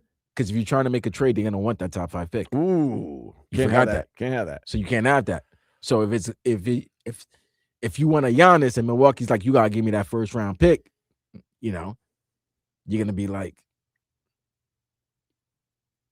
do you give up the future? Do you ever give up a chance of getting the bouncer, AJ or a Booz or Acuff or a Fleming? Do you give up that chance?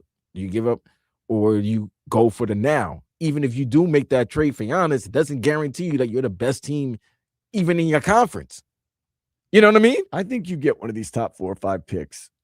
You have house money to get rid of maybe a little more than you were willing to get rid of. Maybe you're willing to get rid of a Tyler Hero, Andrew Wiggins, maybe somebody else and say, you know what, we got our future. We 'Cause- need a superstar and our future. Let me ask you this, Dan. If you had say you got to pick top 3 and you had a chance, you got the Bansa, right? I like Darren Peterson, but go ahead. Okay, Peterson. I like the front court I would like the You don't need Tyler Hero if you got Darren Peterson coming in, So or AJ DeBan. That's what Bansta. the Bansta. You put the Bansta with Bam and Khalil. That's a long front court, pterodactyl arm long front court. I like it.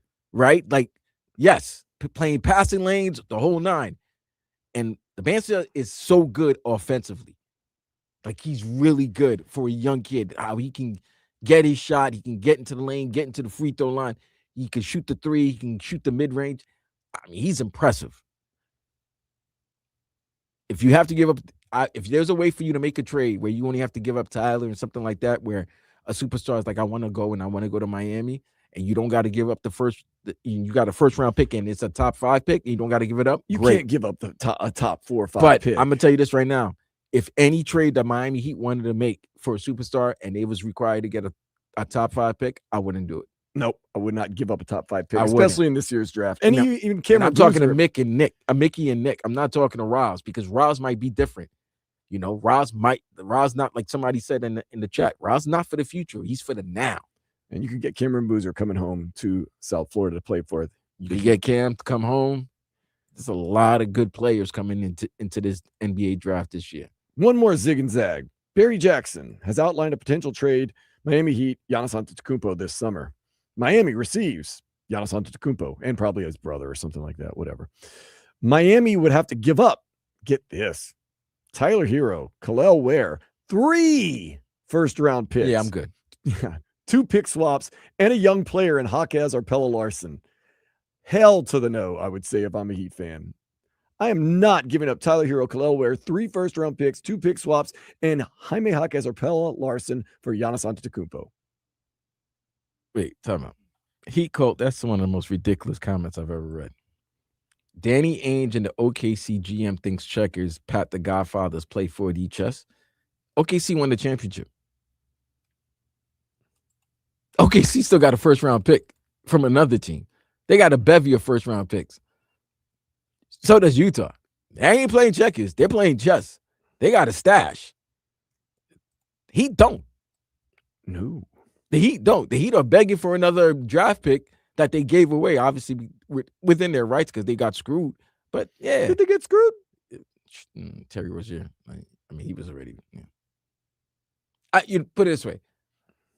I don't know, Dan. That's a good question. You're right. Did he get screwed? I don't know, because when he was good, when he was capable of playing, he played. I thought he was going to be a great addition to this team. But and I think that's what everybody thought. Now the fact I is, didn't know the facts behind the story. did his troubles affect his game? I would guess yes. So then, if you knew that the said individual had troubles, it would have been nice to say to the Miami Heat, said individual may have some problems off the court that might affect his play on the court. You would expect Or if there was an affect his availability they on would the say, court. before you make this trade, we do want to tell you that there are some questionable, they don't have to give away all the details, and because I understand there's a federal investigation, but like there are some questionable issues about him off the court. We can't really go into detail about it, but just buyer beware. And they might have, but that one hurts a lot. But nonetheless, I am not giving up Tyler, Khalil, 3 first-round picks, 2 pick swaps, and either Hawkes or Pella. Nah, you're not giving. Listen, Yeah, there's 3 guys. There's 3 guys on this team that I would not give up. You already know. 13 is number 1. Yeah, you know what? 13 is never going to be given up. So forget that, right? Bam is automatic. These are the guys that are not going to. I would not give up Pella, and I would not give up Jaime. No, You're thinking differently than I am, but I wouldn't. I think you got 3 young, great pieces. I mean, you got 2 good young pieces there. So New Orleans comes to you and says, give us Jaime Hawkes Jr., Pella Larson. You can have Zion Williamson. You'd say, nope, nada. No, thank you. We're going with those 2 young guys. You got to give me a little bit more with Zion. I'll throw in, let's see. Nah, Sadiq Bey. Yeah. Sadiq Bey's Yeah, pretty you got to good. give me a little bit. You got to give me Once something. again, it's not working in New Orleans either. You got to give me something too. That's a lot I'm giving you, and I'm giving you for. I would have thrown in a Jose Alvarado, but we traded him. Grand Theft Alvarado is good back home in Brooklyn. I know, but what I'm saying, he's not With on the the Knicks. team. Yeah. Don't want to give up Jeremiah Fears. Don't want to give up Derek Queen. Don't want to give up young guys. Don't want to give up Sadiq Bey. Don't want to give up Trey Murphy the third. All right, so then listen. You get a second round pick in Zion. There you go for Jaime and Pella. No, you're giving me you're giving me Zion and somebody else. I'm not giving you 2 picks and draft pick because you no matter what. No, draft Zion's giving you. Listen, you're gonna have to give up a draft. I'm just pick making to the get point Zion. that Jaime Jaquez Jr. and Pella Larson are tradable. They're not untouchable. I mean, nobody's. I think Bam is the only untradeable person right now on this team. Right now, yes. They've made that evidently clear. Well, he said it. He said unless they gave him 8 first-round picks, and he couldn't even say Wembanyama names right. Well, if anybody goes to the Heat and is like, you know what, we'll give you 8 first-round picks.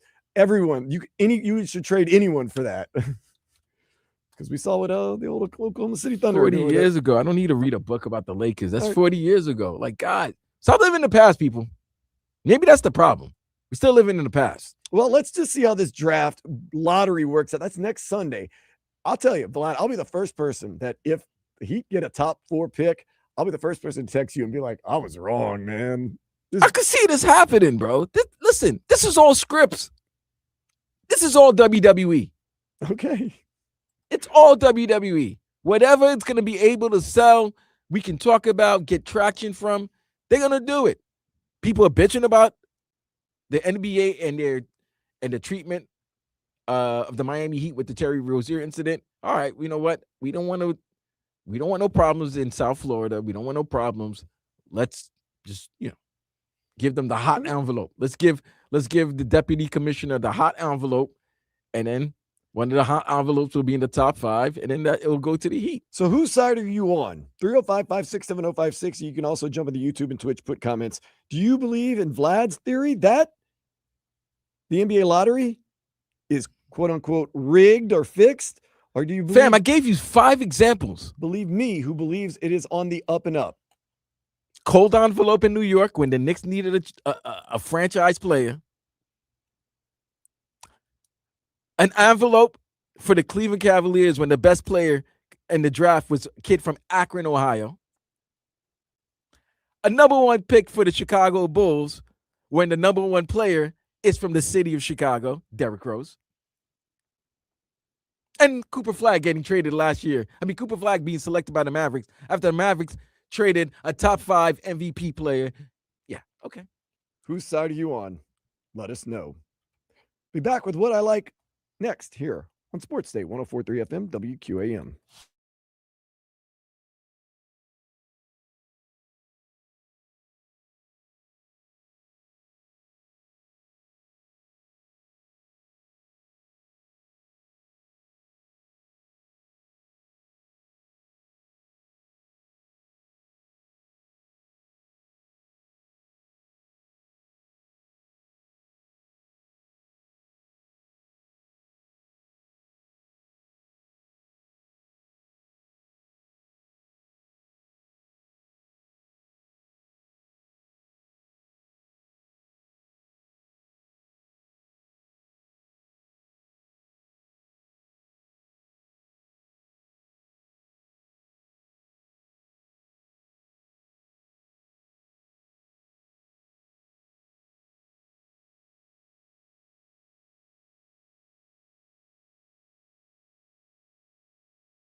South Florida sports lives here. Powered by Anajar and Levine Accident Attorneys. Call 1-800-7473. That's 1-800-747-3733. When I was born, grandmama could see it. I be Bentley driven and very strategic. RM sleeve, no diamonds are needed. Floors are heated, so be it, so be it. After a flurry of action yesterday, today, it's a more focused day. It's not as expansive. You got a game 7 between the Celtics and the 76ers. That is going to be this evening. And right before that, you get the Kentucky Derby, which is going to be at 6:50. Let's just say 6:54 so you don't miss it. Over there at Churchill Downs, Renegade a 4-1 favorite, although I'm picking So Happy because I like So Happy being a sprinter and finishing lately pretty well in his races. I did the research, so I'm not just picking a horse. So happy endings. Hopefully happy endings for everyone. Okay. But I digress. The Marlins, 4 o'clock today. Precursor to all that. Pregame going to start at 3:30. And we got a Florida Derby. Enter Miami, Orlando City, looking for that first outright win at New Stadium. That is 7:15 tonight. And in a couple of minutes, Daniel Solana going to join us via telefono to talk about that Derby and what's going on in and around the soccer world. You have one NHL hockey game tonight. It is a round 2, game 1 between the Philadelphia Flyers and the Carolina Hurricanes. The Carolina Hurricanes, one of the many teams in the NHL going, whoo, thank goodness. Florida Panthers did not make the playoffs this year. And it kind of seems like, Vlad, not a lie, this year for the NHL, it seems like it's kind of been a changing of the guard. A lot of newer teams that haven't had a lot of playoff success lately have been advancing and making moves in these playoffs. It's kind of weird that hockey, if you're an expansion team within like 2-3 years, you immediately can become a contender. Didn't the Golden Knights, they have to change the rules because their first year they made it to the finals? Was the Mammoth, right? The Mammoth are blowing people 2 away. years. It's about 2 years since they moved to Salt Lake City. Yep. And then they were in the they were in the first they were round. the Utah Hockey Club last year, and Right, year and then now they're the Mammoth, and they gave Vegas a good series. Buffalo finally winning's good. Montreal, Tampa, yeah, that's good. That's great for the sport. It's really good for the sport, and it's old territories and new territories, new cities, new fan bases, new markets. I mean, who would have thought Salt Lake City would be lit for hockey? You would think it would be lit for hockey because for the longest time, it's a Utah Jazz city, and it still is. But there's not football going on. There's not baseball going on. There's a little more focus. Like I said, today you can focus a little bit more. And it's a cold weather climate. It's in the mountains. Yeah. Fans, let's be honest. But think about it. It's the West Coast. It's a little west from the Mississippi. So you're talking about Vegas getting a hockey team, winning a Stanley Cup 4 years ago, and then still being a contender. You have Utah, new market. You have that's you're going into markets that usually wasn't hockey occupied, and now you're making fans in those cities and into hockey fans, big time hockey participants. This year alone, it's been very interesting. Like the Dallas Stars got bounced by the Minnesota Wild. The Buffalo Sabres win their first series in 19 years. The Ducks bounce out the Western Conference champions Oilers. It's Canadiens giving a fight to the Lightning.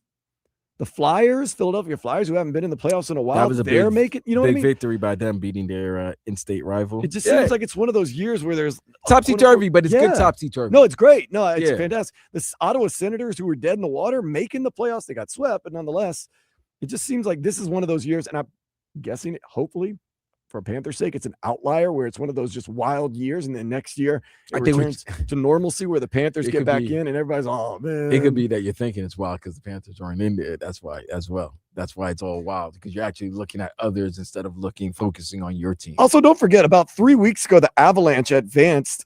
Oh my God, there were teams that advanced like 2 months ago, right? April 26th was the last time the Avalanche played a game. Yo, my dad, fam. Yo, this morning my dad comes to me and is like, "Hey, when the Lakers Thunder starting?" I'm like, "Tuesday." He's like, "Last time the Thunder played, April. Last Monday." Yeah. He's like, damn. It felt like it's felt like they won since like the beginning of April. It's been a while since they swept Phoenix. I was up at 3 a.m. watching Sports Center. They're like, congratulations to the Lakers. They meet the buzzsaw that is the Oklahoma City Thunder. Nah, that's funny. That's second funny compared to when you have the TV on, you're going to sleep and stuff like that. So they're playing the highlights of the Hawks and Knicks game from Thursday night. And then they're like, yes, and I made the score 101. No, they go, then the Hawks went on an 11-1 run in the third quarter to bring the lead down to 50. I stopped, dude. I was sleeping laughing. Like I'm laughing because I'm like, you know how crazy it is to for a team to call a timeout because they got scored on an 11-1 run and they're still up by 50. Like it was like I was watching that second half wondering, is this just like no timeouts? Can they just speed the game? I know, yeah. Running time. Running time. So there is one of the most relieving, most satisfying feelings, and Vlad, you felt it on Thursday night, and Lakers fans felt it last night, that when you're in a closeout game and things are starting to get tight and you're starting to worry that maybe history isn't on your side, to go in there and give a no doubter. You go, thank goodness. Because I know the Knicks not so much but to get up by 50 and you know that's over. You're like, good, we closed out and stuff. By the Lakers 7:55, I was real. Lakers fans last night were but I think by the first quarter they were like, yeah, we good. Knicks fans were group texting and like trying to figure out, hey, is there anything better on TV? Like they were trying to figure out things because Dan, you know me. I know you. You will watch a game, whether it's your team, you will stay to the end, right? Whether they're blowing out another team or they're getting destroyed by another team. This is the first time in 48 years that I was trying to find something to watch other than the Knicks because it's like, what else?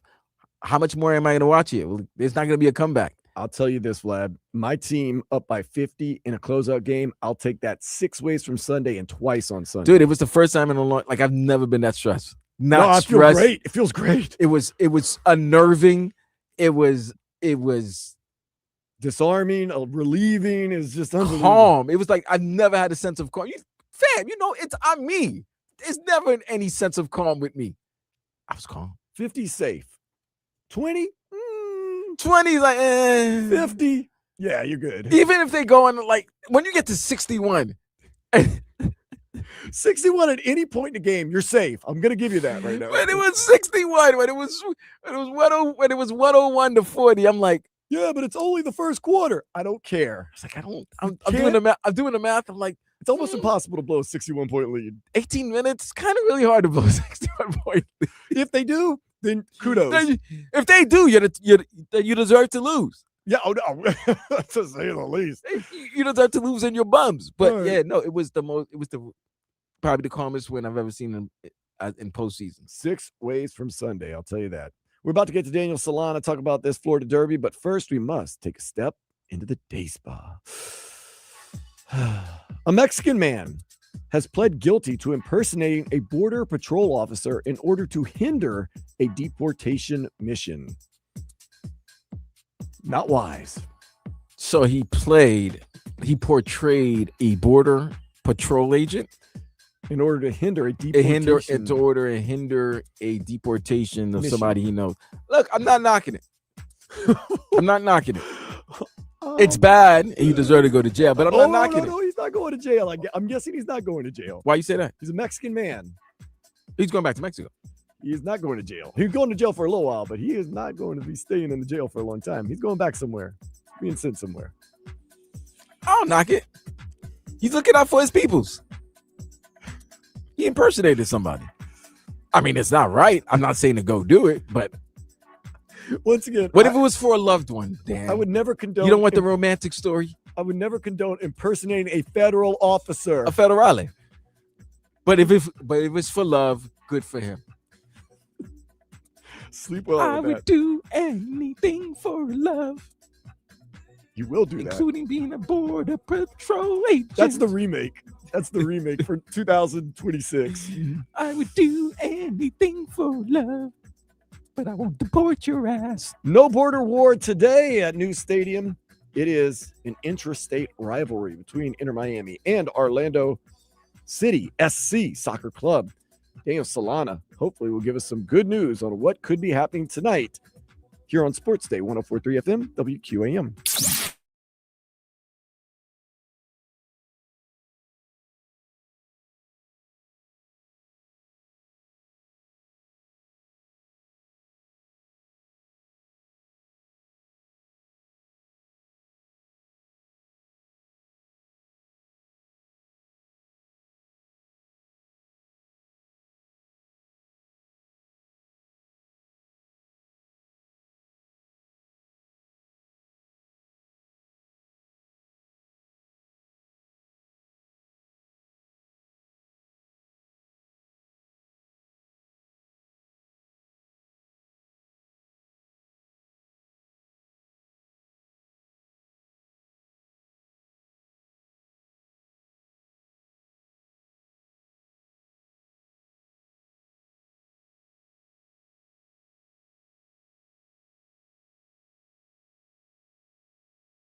I may ask. We're at FM 1043, or you can listen to WQAM on the Odyssey, iHeartRadio, or TuneIn apps. Check it out now.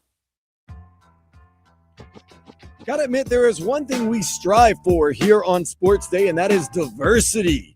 We have talked about the Miami Dolphins and their draft picks. We have talked about the Miami Heat and how they maybe should or shouldn't trade for Kawhi Leonard.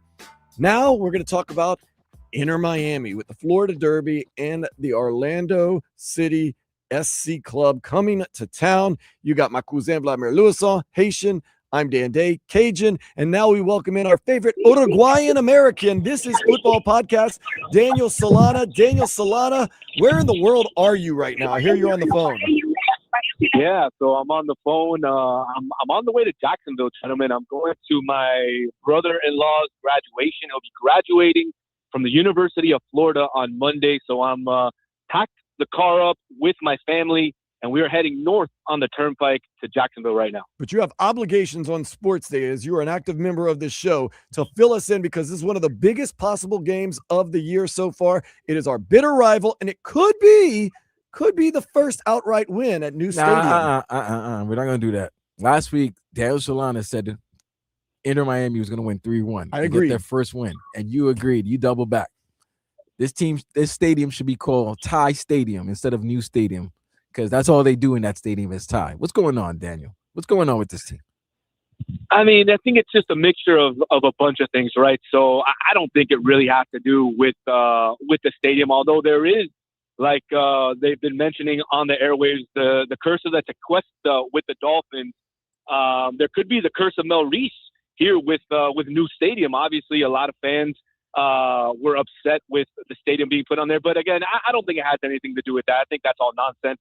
I think it just has more to do with how the team is performing right now. Unfortunately, they seem to be coming out on all cylinders, but they seem to be losing gas in the second half and allowing, stupid defensive errors to cost them easy goals. And that's exactly what happened last week against New England. The team started off pretty good in the first half, and then a defensive lapse once again by Maxi Fox going in the box costed them the goal. And then from then on, it was almost New England's game to win, because Inter Miami didn't really have an answer after that. And the key today, fellas, is they need to get that goal first.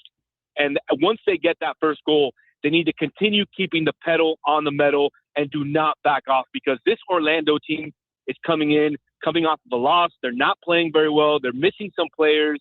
And this is the type of game that you need to put your rival down and put them down early. Can you make me feel a little bit better about Inter Miami? First of all, they are currently sitting second in the Eastern Conference. Orlando City, 14 out of 15 in the Eastern Conference. But maybe Inter Miami, Daniel Solana, Vlad, myself, as you start getting a little older, you don't just start your day with hitting the ground running. Maybe that they're a little bit older. They're going to kind of have to find their way, find their groove. And as the season goes on, this Inter Miami team going to find that groove and kind of get going a little bit more. Yeah, absolutely, right. You had a bunch of players who came in the middle or towards the end of the preseason, so they didn't have a full preseason with the team, like Germán Berterame, like Facundo Mura, like some other players. Then you've also been hit with the injury bug as well, right? You have Matteo Silvetti, who's been out for a couple of games. You also had some suspensions. So Inter Miami just hasn't had a full roster healthy enough to gel together, and they're doing it little by little, trying to piece it together. But gentlemen, if I were to sit here and tell you, hey, we're 9-10 weeks into the season, Inter Miami has already fired Mascherano. They brought in a new coach. They still haven't won a game at their new stadium, yet they're going to be sitting in second place.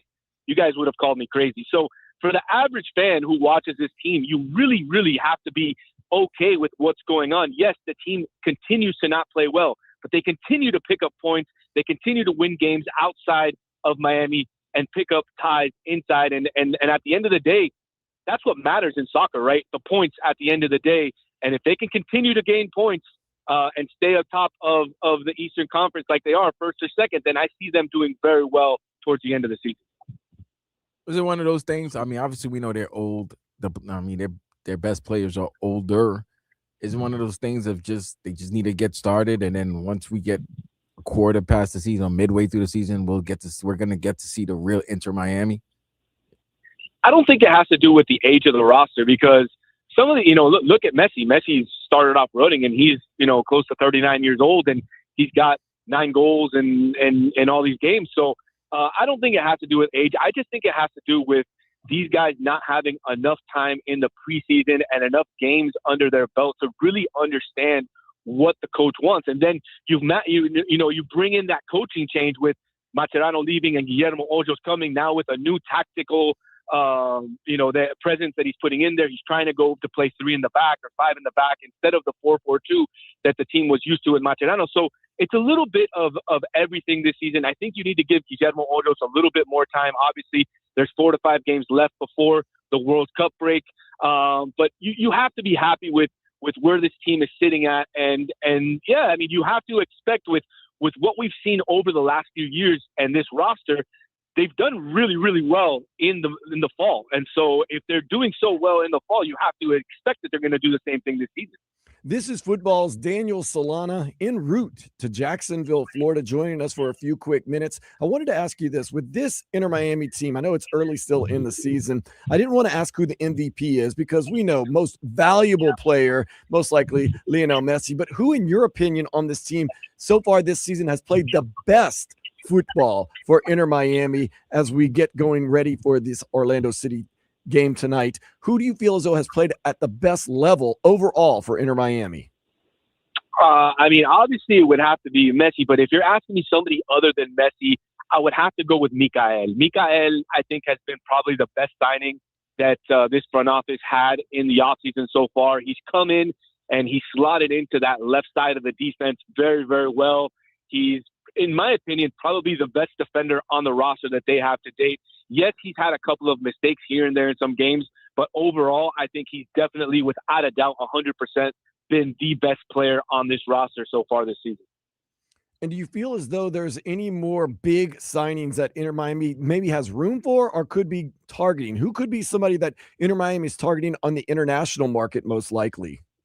Well, we've talked about it in the past, right? And it continues to make noise around the world, and that's Casemiro, the Brazilian captain, coming over to Inter Miami sometime when his contract is done with Manchester United at the end of the season. He's already said that he's not going back to Manchester United. We know that he has some offers from some Saudi Arabian teams. We know he has some offers from some MLS teams. I can tell you that LA Galaxy hold his discovery rights, but Inter Miami is doing everything in their ability to be able to bring Casemiro and count on him for the second half of the season. Is it going to be a crazy couple of weeks with team, like you just said with Casemiro?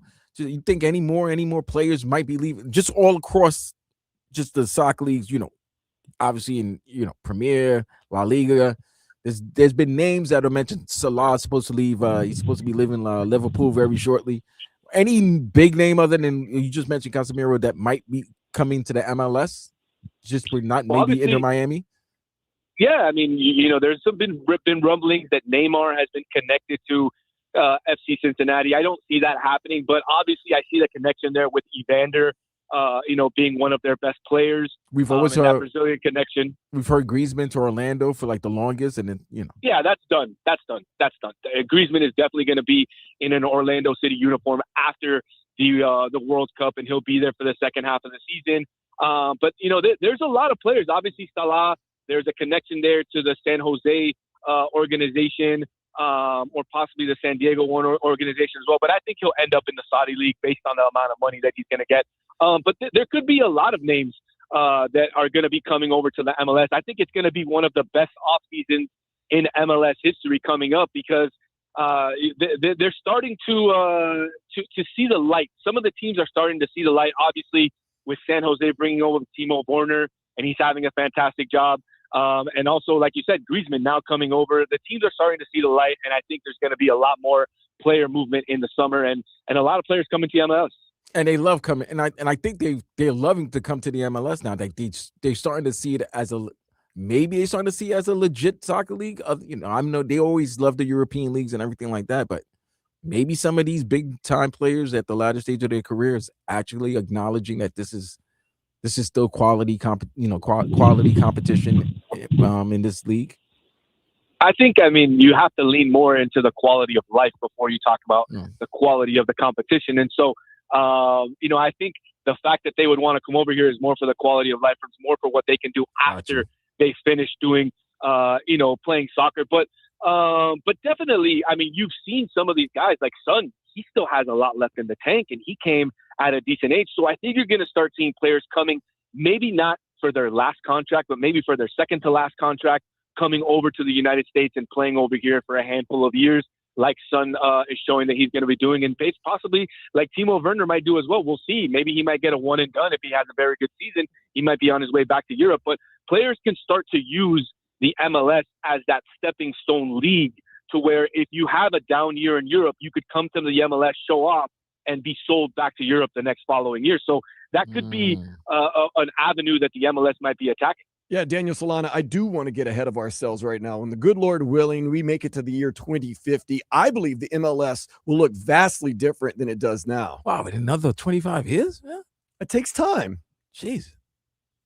I mean, I hope so, right? And it's grown so much over the last 30 years as well. So definitely it's going to be in a much better place. Obviously, there's a lot of talk now about Don Garber stepping down as a commissioner of the league, and who's going to be the next commissioner. Obviously, we've heard some names. Brett Yormark is one of the names that is interesting. But I would like somebody who actually enjoys the game of football, right. Somebody who's been a part of the game of football for a long time to really step into that role. Because we can get another business guy in there, and he's going to bring in some great contracts and some great TV contracts, and all that sounds fantastic. But if you don't get somebody with the knowledge, the football knowledge inside of that room, then we're going to be stuck in this same DP era stuff that we're stuck in now, because they're only going to be worried about making money instead of actually putting on a great finished product on the field. Right. You've talked about a lot of times MLS is their worst enemy. They get in their own way so often. When are they going to break the cycle and worry about the football side of it more than the business side of it? Absolutely. And it goes to show you, I don't know if you guys heard, but Suarez was fined for embellishment of a foul in the 73rd minute last week. I think those types of things are ridiculous. Now, I understand the average fan doesn't like it when the soccer players flop, but it's part of the game. It's part of trying to get a foul. It's part of trying to fool the referee into calling the foul. You have VAR now, so if it's a red card or if it's a dangerous play, you can go review it. But the fact that the MLS, nothing happened. They didn't give him a yellow card in the game, but you go after the fact and you review the tape, and then you go back and you say, hey, we're going to fine you X amount of dollars because you dove in the box in the 73rd minute. Don't you think that there's something more important that they should be concentrating on? Looking at how to extend revenue streams, looking at how to get better TV contracts, looking at how to get better rosters, get rid of the DP rule, look at how to expand these types of things. I mean, I think at the end of the day, they have bigger fish to fry and more important things to worry about than some of these kind of revenue streams that they've created by charging players for diving and for flopping. Well, to get away from the MLS real quick. Yeah. I need your recap of this past week's Champions League semifinals.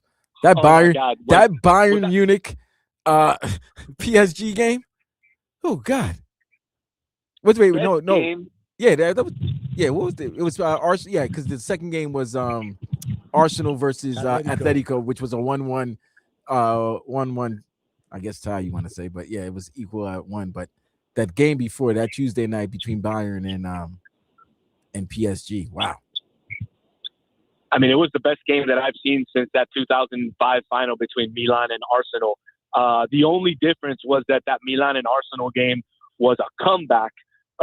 Milan and Liverpool, I apologize, was that Liverpool was coming back that game from being down 4-0. This was an absolute slugfest the entire game, back and forth. Harry Kane getting that early goal on the penalty, then PSG going up 3-1, then 4-1, then 4-2. I mean, it was by far the best game I have ever seen since that 2005 final. And I'm looking forward to the return leg, because I can't wait. The fact that Bayern was able to get those 2 goals at the end and get it to 5-4, just opens up this series even more. If you would have gone back to Germany 5-2 or 5-3, obviously needing 3 goals to win the series is a lot, but now you only need 2 and you only get 1, you get a tie, you go to PKs. I mean, this is the final, right? This is the final, because no matter who wins this series is going to punish Atletico or Arsenal. That was an absolute snooze fest. Wow. A 1-1 defensive disaster. Not my cup of tea, and I don't think either of those teams stand a chance against a Bayern or a PSG in a one-game final. See, I beg to differ. I think Arsenal's going to win it. I think Arsenal's going to win a double. You and my brother, man. You and my brother. Yeah, because this is what I've seen. The last 3 games I've seen from Bayern Munich, their defense is not good at all. They just they play up and down. They play like almost a full court football game, a basketball game. They just want to go up and down, and they're gonna meet a team that can equal. They haven't yet. Well, I want to say they did, but Real Madrid got screwed. But that's just my Real Madrid bias. But they're gonna meet a team that's gonna have a good defensive scheme and be able to slow them down. But the last 2 teams they faced in the quarters and the semis, they've been able to just put the ball behind the ball in the net, and they just eat. They scoring 3 or more goals like a game. Yeah, I mean, they've got a really, really good set of forwards. I mean, Olise on that right-hand side is absolutely insane. The way he just cuts back and he can shoot, the way he can find the person inside the box, amazing. Obviously, you talk about Harry Kane. I mean, what a world-class striker.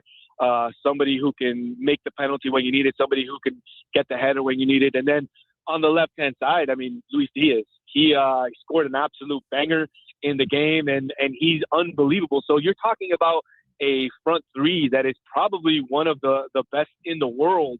And that's why they're scoring so much every single game. Now, on the other side, PSG also has a set of good forwards as well, with Dembele, with Kvaratskhelia, and I forget the other guy's name, but I mean, their forwards are just unbelievable as well. So, I mean, you get an offensive masterclass on both ends of the side in that game, while on the other game, you get a defensive masterclass.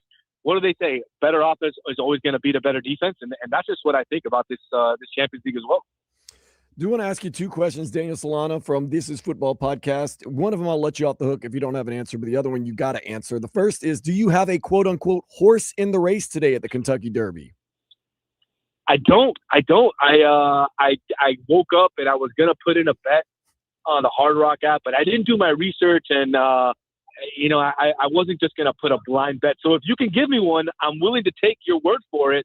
And when we hang up, I'll put the bet in the Hard Rock. Oh, no, I'm scared about that because now it puts too much pressure on me. But this one you do have to answer, Daniel Solana, and I know you have an opinion on this, is, of course, 1 week from tomorrow, the NBA lottery. Is it fixed? Or is it, quote-unquote, rigged or predetermined, or they can determine and manipulate it? I mean, it seems that way, right? With the fact that, LeBron leaves Cleveland gets the first round pick. LeBron leaves Cleveland again, they get the first pick again. I forgot about that. Luka leaves Dallas, they get the first pick. So, I mean, what, do the Heat have to trade Bam and then Adam Silver will give them the first pick? I don't know, but the Heat have a 3% chance of getting that pick. Obviously, it's a very, very slight chance, but can it happen? Absolutely. I mean, I think it could be the Heat's chance to get it. It's been a long time since we got that first pick. I think it was since Ronnie Cycli was the first overall selected with the pick. But yeah, man, I don't think it's fixed. But it's a little weird, isn't it? It's a little suspect. I agree with the suspectness of it involved, but I don't think it's fixed either. Vlad thinks it's fixed, but we shall see. Hopefully, if it is fixed, it works out in the Heat's favor. We're hoping for that.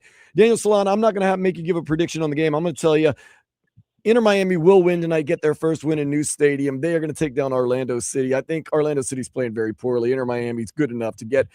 I'm going to go again 3-1 with the victory tonight and onward and upward for our Inter Miami Herons. Well, I'm not going to put a prediction in, but I am going to tell you that today is Messi's 100th game in an Inter Miami uniform. So big shout out to Lionel Messi. He has amassed over 80-plus goals, over 40-plus assists. That's 120 goal appearances, whether a goal or an assist, in just 100 games. That is unbelievable. So if you guys aren't going out to the game, definitely get out there. But if you aren't, we'll be doing a live post-game show on This Is Futbol, joined by my co-hosts Nico Bravo, Alejandro Solana, and myself. So don't forget to miss out on the post-game. We'll be on live. So thanks, gentlemen. Where do they find This Is Futbol podcast in that post-game show? On YouTube at TI Futbol Podcast. I'll be tweeting it out from @DiceElDani sometime during the game. So don't forget, we'll be on there, and it'll be fun. Join the chat. If you can't get enough soccer/football, Daniel Solana has you at @DiceElDani. Thank you so much. Drive safely, and we'll talk to you next week. Thanks, Have a good one, man. man. Appreciate it. No problem. Daniel Solana, always bringing it strong. We appreciate him. I'm thinking Inter Miami's got it going. And if you tell me it's Messi's 100th game in the, I'm going to say it in English, black and pink, then I'm going down for Messi getting a goal at least, man. He has that type of skill and magic. You talking about pink and black? Negro Rosa. Yes, it's really pink and black, but they just say it the other way. Yeah. So I think he gets a goal tonight. That's just the way the sports world works. So it'll be fun. So that's going to be something. Up next, we're going to do some quick something or nothing, get you caught up with everything going on around the sports world and make it happen for Vladimir Luson. I am Dan Day. This is Sports Day on 104.3 FM WQAM.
403 or on the Odyssey, iHeartRadio, or TuneIn apps. Same great shows, same great games. Plus, you can use the rewind feature and listen to anything you missed. Go for it.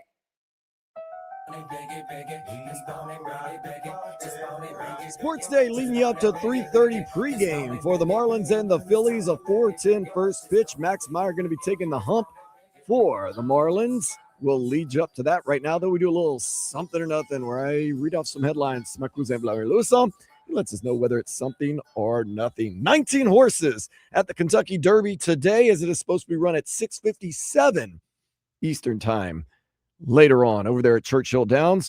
The reason there's only 19 horses is because the Puma is out with skin infection and a swollen leg. Is that something? Oh, that's something. You don't want your animal to have any infection and a swollen leg. He can't move. Yeah, and Puma was one of the favorites. My dude Nathan just now hit me up and said, I'm either going with the Puma or So Happy. I said, well, choice is going to be made a lot easier because the Puma is a scratch, and he scratched too late that they could not have a replacement horse for him. And he can't scratch because he has an infection. An infection and swollen leg. Watch out.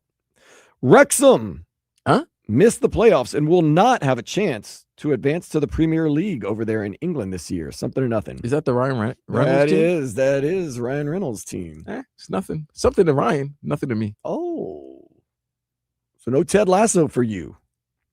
I mean, Ted Lasso, yeah, if that was it's like the real life Ted Lasso. Yeah, if it was, the beautiful Hannah, what's her name? Hannah Waddington? Mm-hmm. Yeah, that was her. Yeah.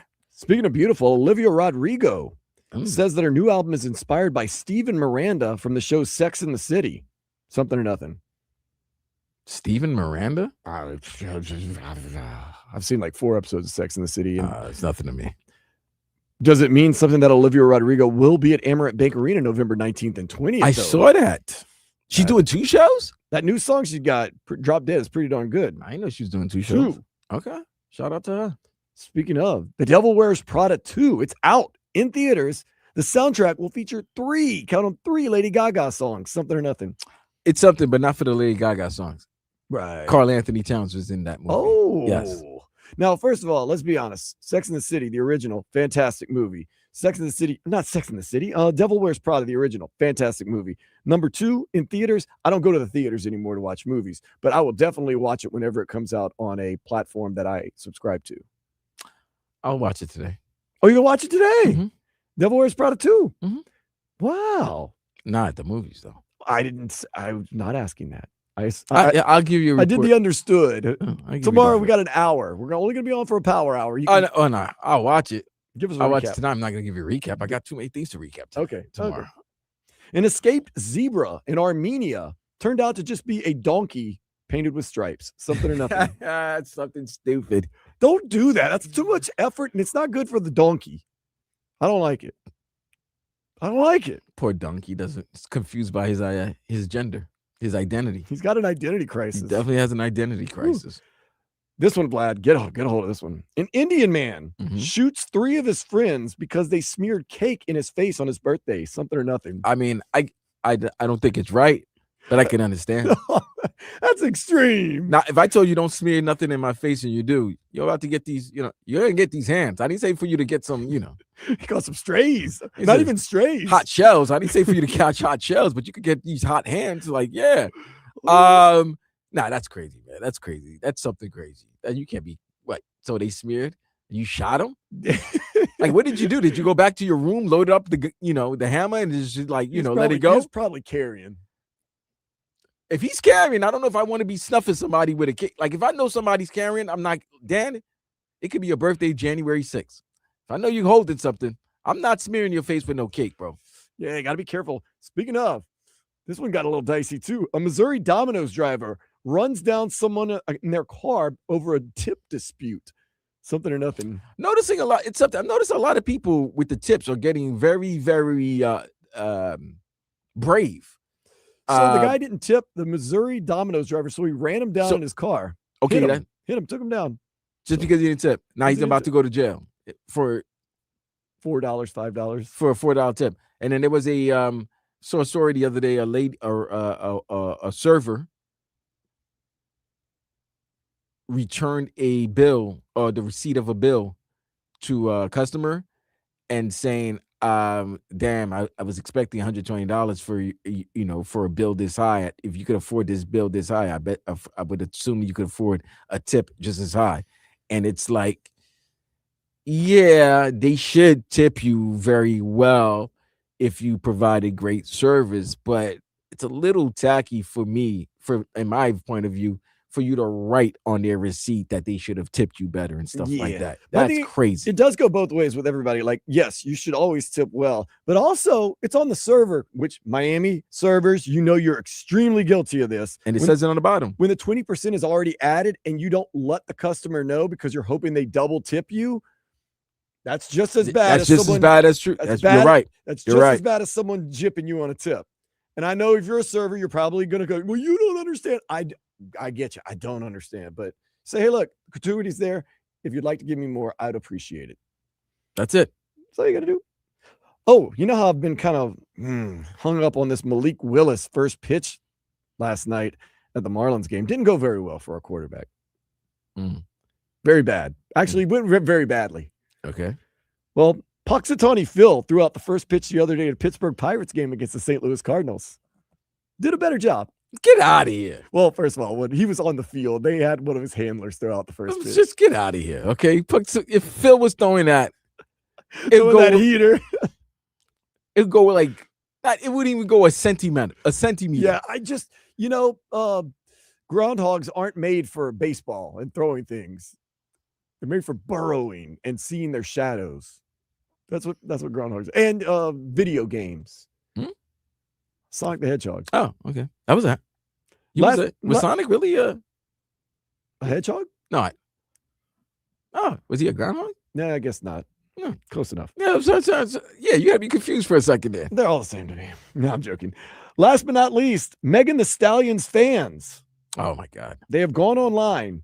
We haven't talked about this. Social media, they're reaching out to witches, with a W, witches, because they want the witches to put a curse on her ex, basketball star Klay Thompson. All right, I'm going in. I'm sorry. I'm going in. Women, y'all got to relax.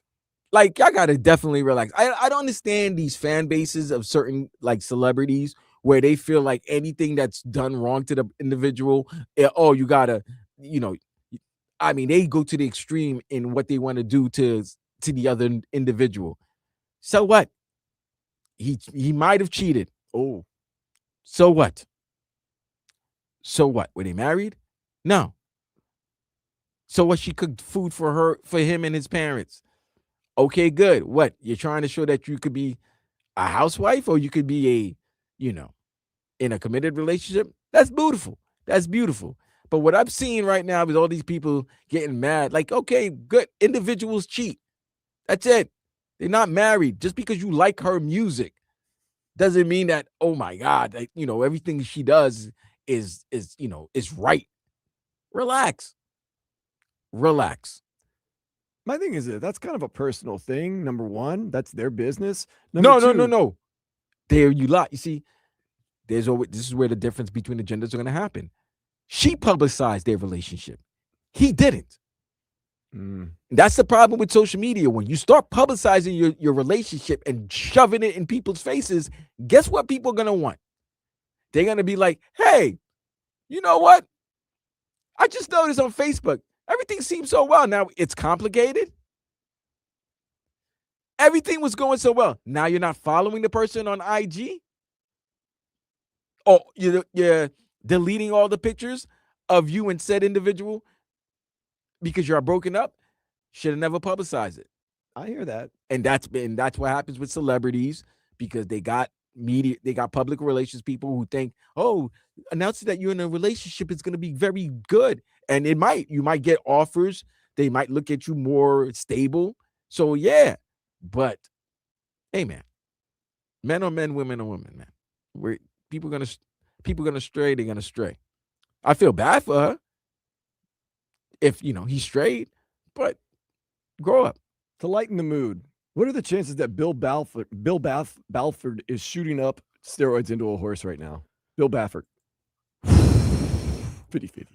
I mean, He has a history. They've always, yeah, you know what I'm saying? Like they've always made mention that he's done dumb things with the Hussies. So I don't know. But we're gonna close out the show. Get you ready for this Marlins Phillies game. Game 2 of their 4-game series. Game 2 of the Marlins 10-game homestand next here on Sports Day 104.3 FM WQAM.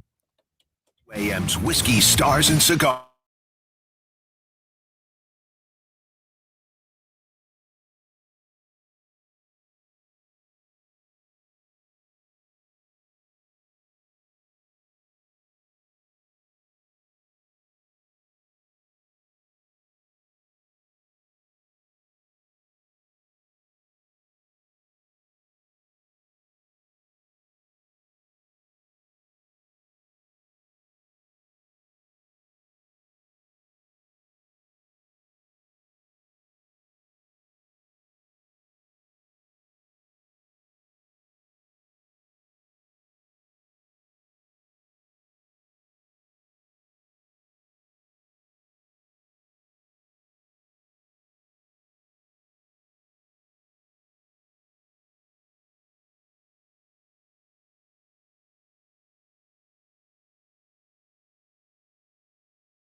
home of the 5-time national champion Miami Hurricanes, the back-to-back Stanley Cup champion Florida Panthers, the 3-time NBA champion Miami Heat, Miami Hurricanes basketball, and now the new home of the 2-time World Series winner Miami Marlins. Powered by Anajar and Levine Accident Attorneys. Call 1-800-747-FREE. That's 1-800-747-3733.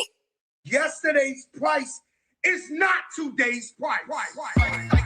It is race weekend. The Kentucky Derby currently underway. The big race coming up at 6:57 p.m. Eastern time today.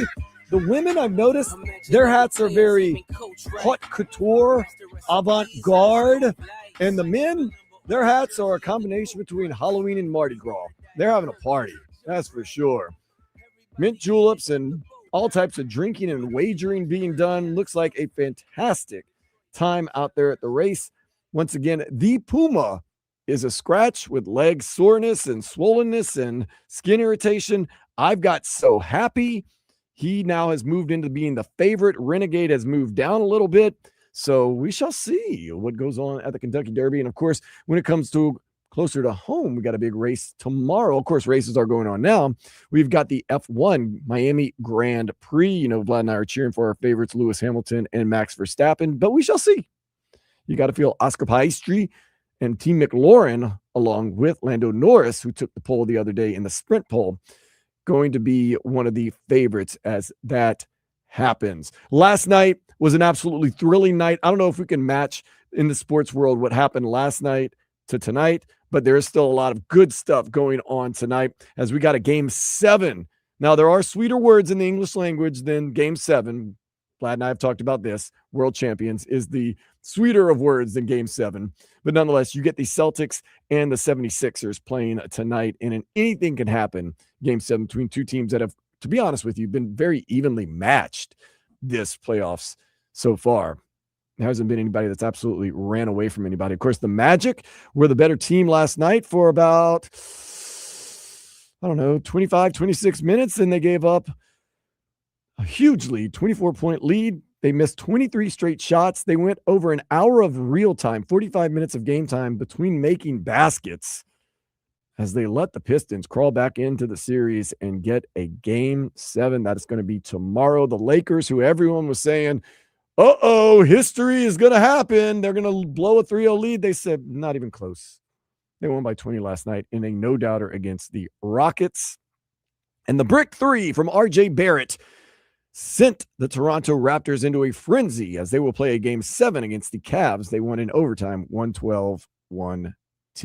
Buffalo Sabres, they got their first playoff series win in 19 years. Yeah, Dolphins fans, you know about that. Not winning playoff games and series is in a long time. It must feel good because Buffalo fans are happy today. One day we shall feel that jubilation as one day the Dolphins hopefully will soon end this playoff win drought. Tampa Bay kept their playoff hopes alive last night, winning in overtime against the Montreal Canadiens 1-0. There is one game tonight. I know we have Trevor Harris in the house. He's our guy from Philly, or at least he loves Philly. They've got game 1 against the Carolina Hurricanes. That is going to be an 8:00 game.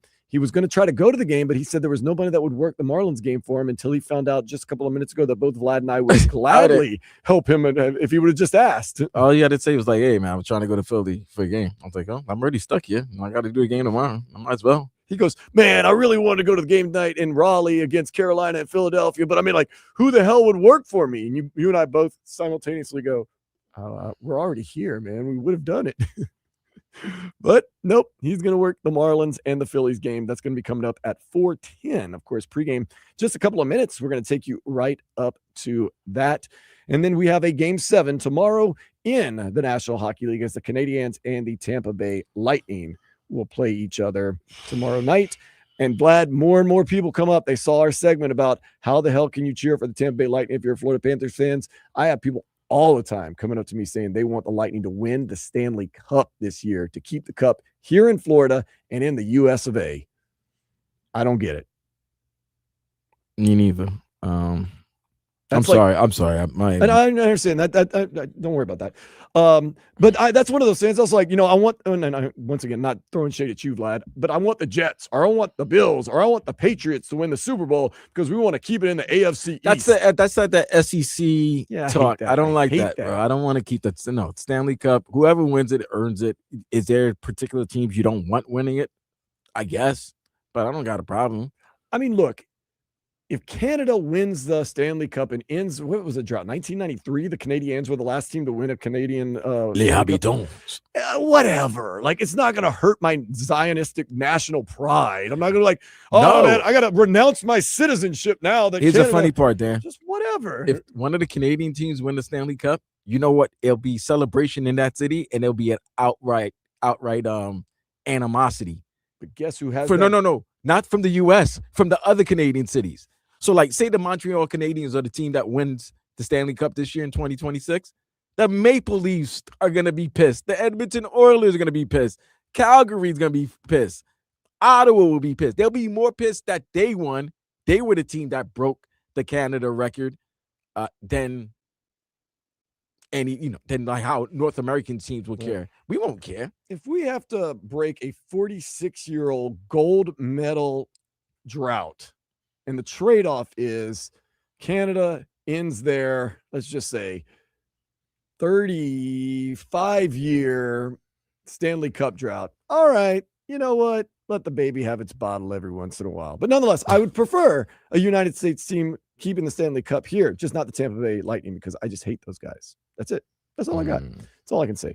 That's all I can say. Inter Miami play a big game tonight. When I say big game, it's a big game because they're hoping to get their first win at New Stadium against their bitter rival, the Orlando City SC club that's coming to town. They exchange words, but that's a good rivalry. I like it a lot. So that's going to be some cool stuff. This, I don't want to get you too fired up, Vlad, but Miami is supposedly not going to be hosting a Super Bowl for at least 10 years now because they do not have, quote unquote, enough room for hospitality around the stadium due to recent construction for the F1 race and the Miami Tennis Open tournament. So it is what it is. Yeah. Canes baseball team, they're looking for the rubber match win today at 7:00 against NC State. And you're saying, wait, did they play a Thursday, Friday game? No, they played 2 yesterday because it's supposed to be nasty weather here in South Florida. No, bro, looking at the forecast tomorrow, I understand why that's smart thinking by them. But now we got to worry about the F1 race. F1 race. Now, luckily the Marlins, they do play indoors with the retractable best thing roof. they ever did is make sure they put a roof over that stadium. Yeah. But the race tomorrow, now we've got to wonder how that's going to go with everything that's happening. Baseball has moved up and away. So that should be interesting with the Grand Prix tomorrow. It's going to be a hoity-toity time for everyone. Brady Tkachuk has addressed the rumors that he may be traded from Ottawa Senators. He told the media he's never expressed a desire to leave the team and wants to be in Ottawa. I got to give them credit, real quick. Before we get back to Brady, I got to give NBC credit. They got everyone working the Kentucky Derby. Who doesn't want to be there? They got Ed Olczyk. What does Ed Olczyk know about the Kentucky Derby? Hey, man, it's a free trip. Everyone. Tarico's here. Don't think those guys girls don't want that free trip now. There's one thing media people love: free food, free trip. But he's there working. I know. Yeah. What is Eddie Olczyk going to tell me about a horse? Oh, he got insight, man. All right. Louisville's a great town, by the way. It's one of the more underrated, under the radar cities in the United States. Now, I'm not saying plan a week-long vacation there, but if you have a reason to be in Louisville, whether it be the Kentucky Derby or emceeing a reggae music festival like I used to, it is a heck of a good time. Wait, Louisville got a reggae festival? They used to have a reggae music festival Memorial Day weekend. Well, I mean, that's when most reggae festivals are. It's Memorial Day weekend. Who be performing? Oh, it's just a bunch of just guys. It was never really that many big-name guys. Oh, okay. That's, best of the best coming very short. Best of the best should be very good now. Best of the best had some logistical problems last year, but not enough water. It was really hot and stuff like that. But they got some artists, man. I've been listening to that new Chizadek. I've been listening to that new Buju Banton. That's been Butterflies. Buju. Fantastic song. Buju, Gotta love Buju. Chizadek. Protege's got a new one out. It's a little slower though, so not as rootsy reggae as I like, but I don't want to get too much into my reggae taste right now because I was just shocked that you said Louisville got. I was like, really? I was like, got okay. a scene, man. Louisville's got a scene. Go down there on 3rd Street, have yourself a good time. I'm trying to think of some other underrated cities in the United States. Some of them I've missed. I've never been to Kansas City. I've heard mixed reviews. I like St. Louis. Some people do, some people don't. Okay. I don't know. And once again, a lot of these underrated cities I haven't been to are overrated. I don't know, So, but one thing is sure. Oh, this is a good one, man. They had a good one last year. I want to know who they still haven't announced who's performing. At Best of the Best? Yeah. Yeah, they have. Oh, they did? I've seen the signs everywhere. But they let you know who's performing? I'm on their website right now. I don't see it. Oh, I saw the sign. I've seen the signs around town, but I mean, it really is. It was a good lineup from. Oh, okay, I see it now. It's Vanessa Bling. Okay, all right, cool. Now, Mr. Kachuk, Brady, there's a nice little spot where you and your brother could do that great podcast that you both do. You could go do it right at the ER. It's the Wingman podcast. It's a Wingman podcast, something like that. Yeah. Well, they could do it. You know where they could do it? Do it live at the ER. Live at the ER. And the ER's already got cameras and everything like that because they live stream 24 hours a day, basically. There you go. Mm-hmm. Hey, man, don't be any place that you're not wanted and respected. Come down here to South Florida.